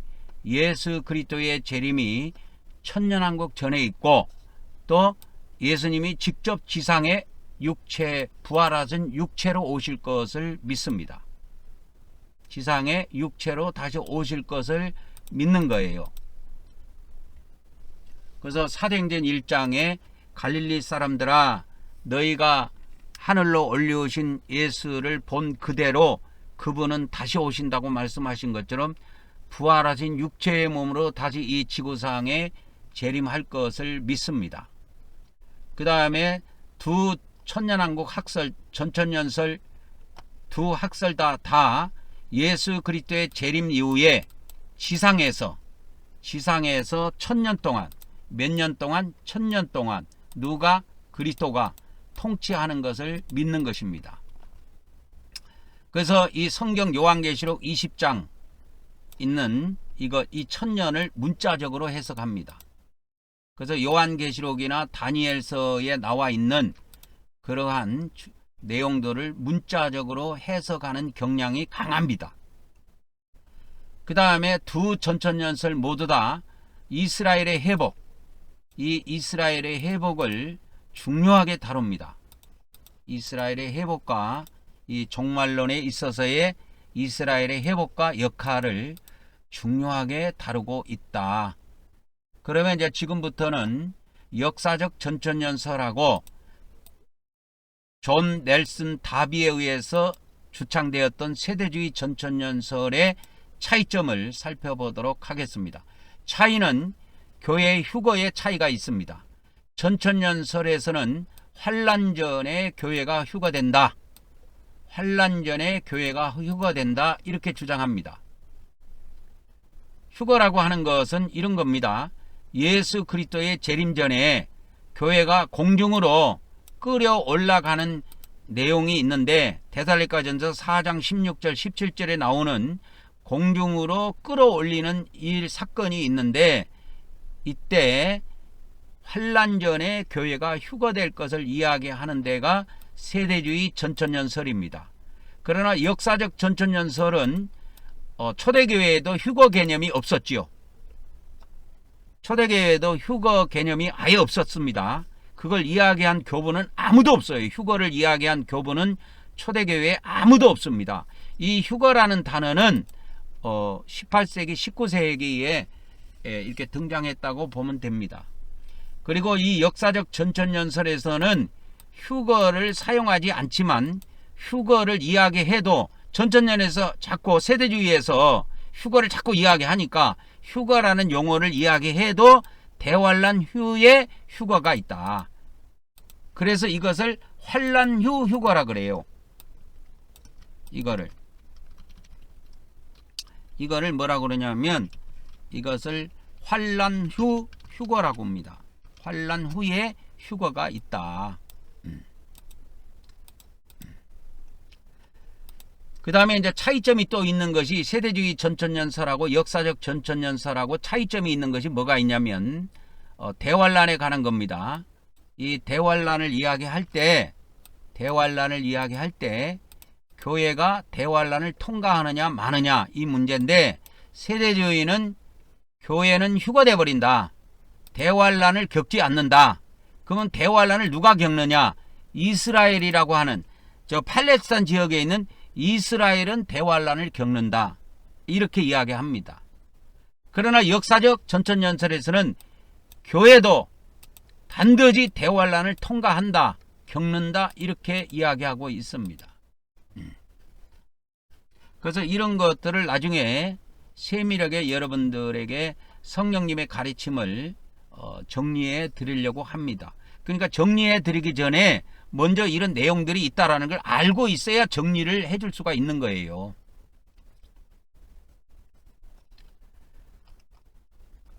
그러니까 역사적 전천년설하고 세대주의 전천년설의 차이점은 휴거에 대한 차이점이 있고요. 교회 휴거.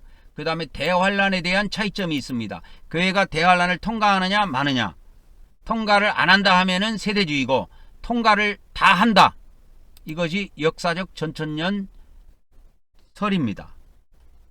그 다음에 이 교회하고 이스라엘을 완전히 분리해 놨어요. 교회하고 이스라엘을 완전히 구분한 데가 어디냐? 세대주의입니다. 그런데 역사적 전천년설은 교회하고 이스라엘을 구분하지 않아요. 하나로 봐요. 하나로 봅니다. 하나의 통합 개념으로 봅니다. 그래서 이스라엘과 교회를 구분하지 않고 그냥 통합 개념으로 보는데, 이 통합 개념으로 볼 때 그러면 영적 이스라엘이라는 이 말을 써요. 그러니까 영적 이스라엘이라는 이 말은 그래서 이제 탄생된 겁니다. 그래서 이게 이제 카톨릭에서도 주로 알레고리적으로 상징적으로 해석한다 그랬잖아요.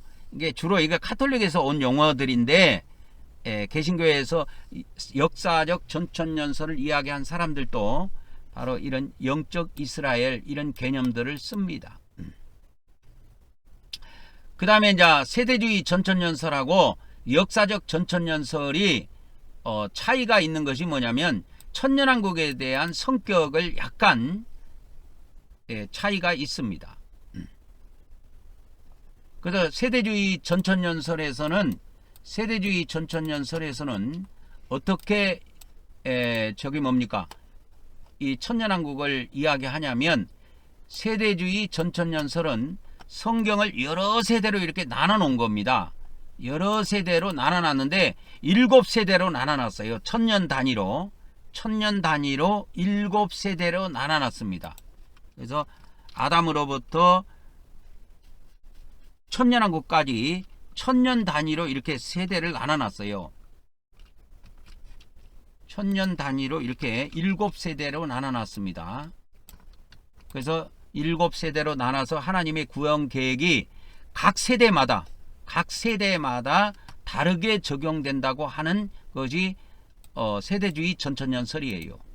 그러나 역사적 전천년설은 이 천년 단위로 이렇게 나누지 않아요. 그러면 그거를 한번 보여드리도록 하겠습니다. 클라레스 라킨이 100년 전에 그려놨던 천년 단위로 이렇게 쪼개가지고 세대별로 쪼갠 거 7등분으로 쪼갠 그림을 한번 제가 보여드릴게요. 그래서 세대주의 인류 역사를 7000년으로 보고 이렇게 천년 단위로 이렇게 나눠놨어요. 그래서 창세기 1장에 하나님께서 7일 동안 창조한 그 창조의 역사를 이렇게 클라레스 라킨이 100년 전에 1920년 이게 찍혀 있지요. 100년 전에 이렇게 천년 단위로 나눠갖고 천년이 이렇게 오고 마지막 7번째 천년이 천년왕국으로 봅니다. 이게 안식일이 7일째지요. 그래서 7일째 이 지구상은 천년왕국에 들어선다. 이런 개념으로 나눠진 것이 세대주의예요. 근데 이제 세대주의에서는 이렇게 천년 단위로 세대별로 하나님의 구원의 역사가 각각 다르다. 각각 다 다르다. 그래서 5번째 천년하고 6번째 천년, 2000년 있죠.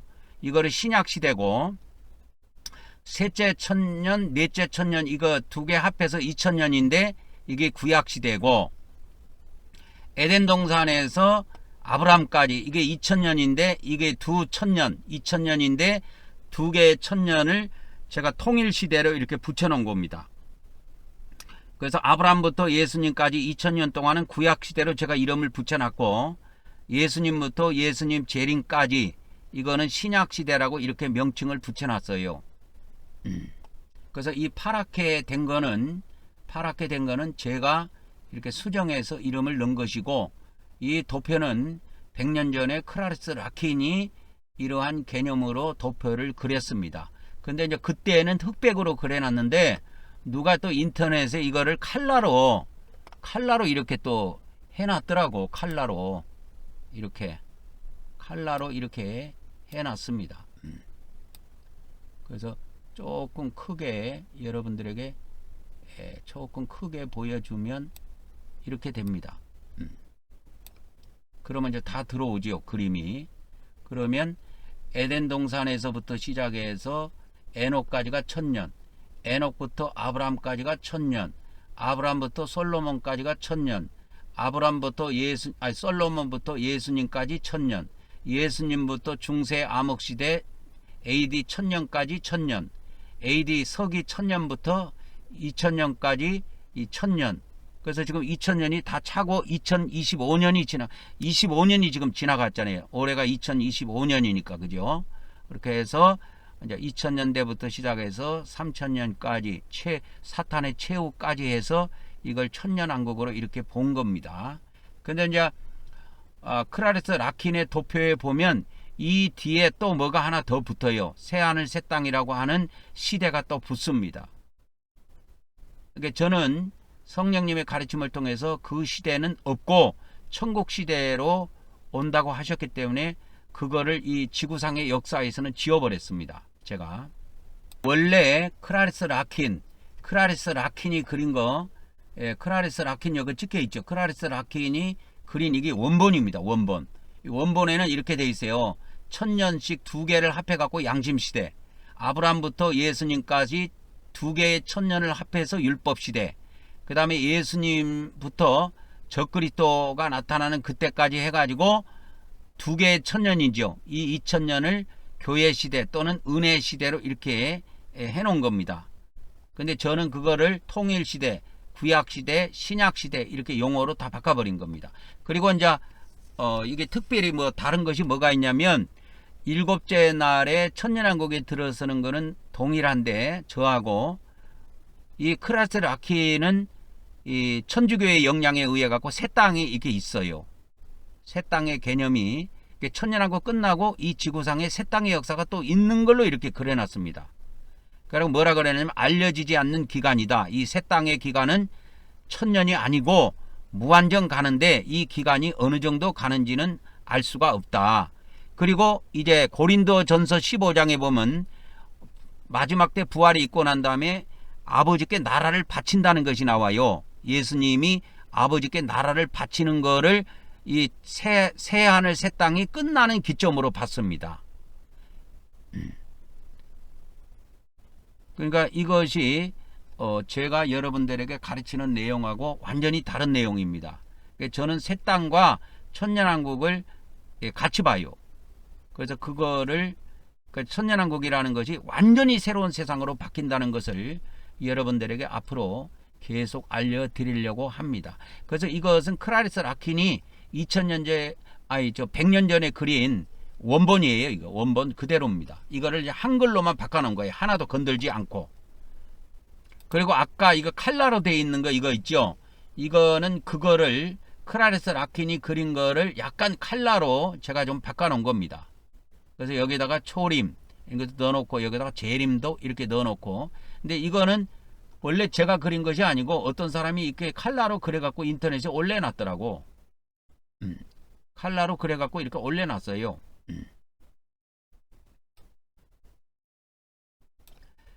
그래서 제가 그거를 아담과 하와부터 아브라함까지 해가지고 통일시대, 아브라함부터 예수님까지를 구약시대, 예수님부터 적그리스도 그 시대까지를 신약시대, 그 다음에 이제 예수님이 재림한 이후부터 해서 사탄의 최후 멸망까지 해서 이거를 천년왕국으로 이렇게 잡아놨습니다. 그래서 이 세대주의에서 2000년, 2000년, 2000년, 1000년 이렇게 개념을 잡았는데 이것이 아주 일목요연하게 잘 되어 있습니다. 그러니까 역사적 전천년설에서는 이런 식으로 나누지 않습니다. 이런 식으로 나누지 않아요. 그래서 역사적 전천년설에서는 세대주의를 받아들이지 않습니다. 이래놨지요. 그 세대주의가 천년 단위로 이렇게 나눠놨어요. 하나님의 구원 계획이 천년마다 구원 계획이 다르게 적용된다. 그래가지고 이 세대주의만의 독특한 성경 해석법인데 이 그림을 이렇게 크라레스 라킨이 이게 그려놓은 원본입니다. 이게. 그래서 첫째 날 창세기 1장의 첫째 날, 둘째 날, 셋째 날, 넷째 날, 다섯째 날, 여섯째 날, 일곱째 날을 베드로후서 3장 8절에 보면 하루가 1000년이라는 말씀이 있어요. 베드로후서 3장 8절에 보면 사랑하는 자들아 주께서 하루가 1000년 같고 1000년이 하루 같다는 이 한 가지를 잊지 말라 그랬어요. 킹제임스에 봅시다. 그러나 사랑하는 자들아 주께는 하루가 1000년 같고 1000년이 하루 같다는 이 한 가지 사실에 대해서 무지한 자가 되지 말라. 이렇게 돼 있는데 이게 하루를 1000년으로 대입해 본 겁니다.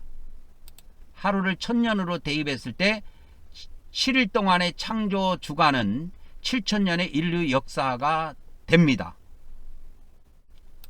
근데 이 내용이 어디에 있냐면 저기에 있어요. 바나바 서신에 나온다니까. 바나바 서신에 하루가 1000년이라는 이것을 대입해 가지고 인류 역사가 6000년의 역사다. 그것이 바나바 서신에 나와요. 인류 역사가 6000년 6000년이다. 그리고 그 뒤에 1000년 왕국이 온다. 그래서 1000년 시대가 온다 이 말이에요. 그래서 7000년 역사로 끝난다고 돼 있어요. 바나바 서신에. 그래서 이 내용을 잠깐 살펴보도록 하겠습니다. 제가 이 바나바 서신에다가 그걸 넣어놨어요. 자, 바나바 치고요. 그 다음에 6000년 이렇게 치면 나옵니다. 이렇게 나오죠. 바나바 서신 13장 6절에 이 말은 주 하나님이 6000년 만에 이 세상의 모든 것이 끝나도록 한다는 뜻이니라. 13장 9절에 6일 만에 창조를 마쳤다 하는 것은 6000년 만에 인류의 모든 역사가 완성될 것을 이야기했다 이 말이에요. 이 내용이 바나바 서신에 나와요. 이 바나바 서신에 이 내용이 나옵니다. 그래서 세대주의가 그냥 이것을 만들어낸 것이 아니고 바나바 서신의 영향이다 이렇게 보면 됩니다. 그래서 세대주의는 바나바 서신의 영향이다 이렇게 보면 됩니다. 그래서 나중에 바나바 서신도 제가 한번 알려드리고 그 다음에 세대주의에 대해서도 구체적으로 좀 알려드리도록 하겠습니다. 그러나 역사적 전천년에서는 이 1000년 단위로 세대를 나누는 걸 별로 안 좋아해요. 두부 자르듯이 두부를 이렇게 칼로 자르듯이 아주 일목요연하게 잘려져 있잖아요. 그러니까 이런 것을 별로 안 좋아합니다. 역사적 전천년설에서는. 그래서 오늘은 여기까지 해서 오늘 또 우리가 많은 말씀을 오늘 또 우리가 들었습니다. 그래서 오늘은 여기까지 하고 마무리하도록 하겠습니다. 감사합니다. 다음 시간에 뵙도록 하겠습니다.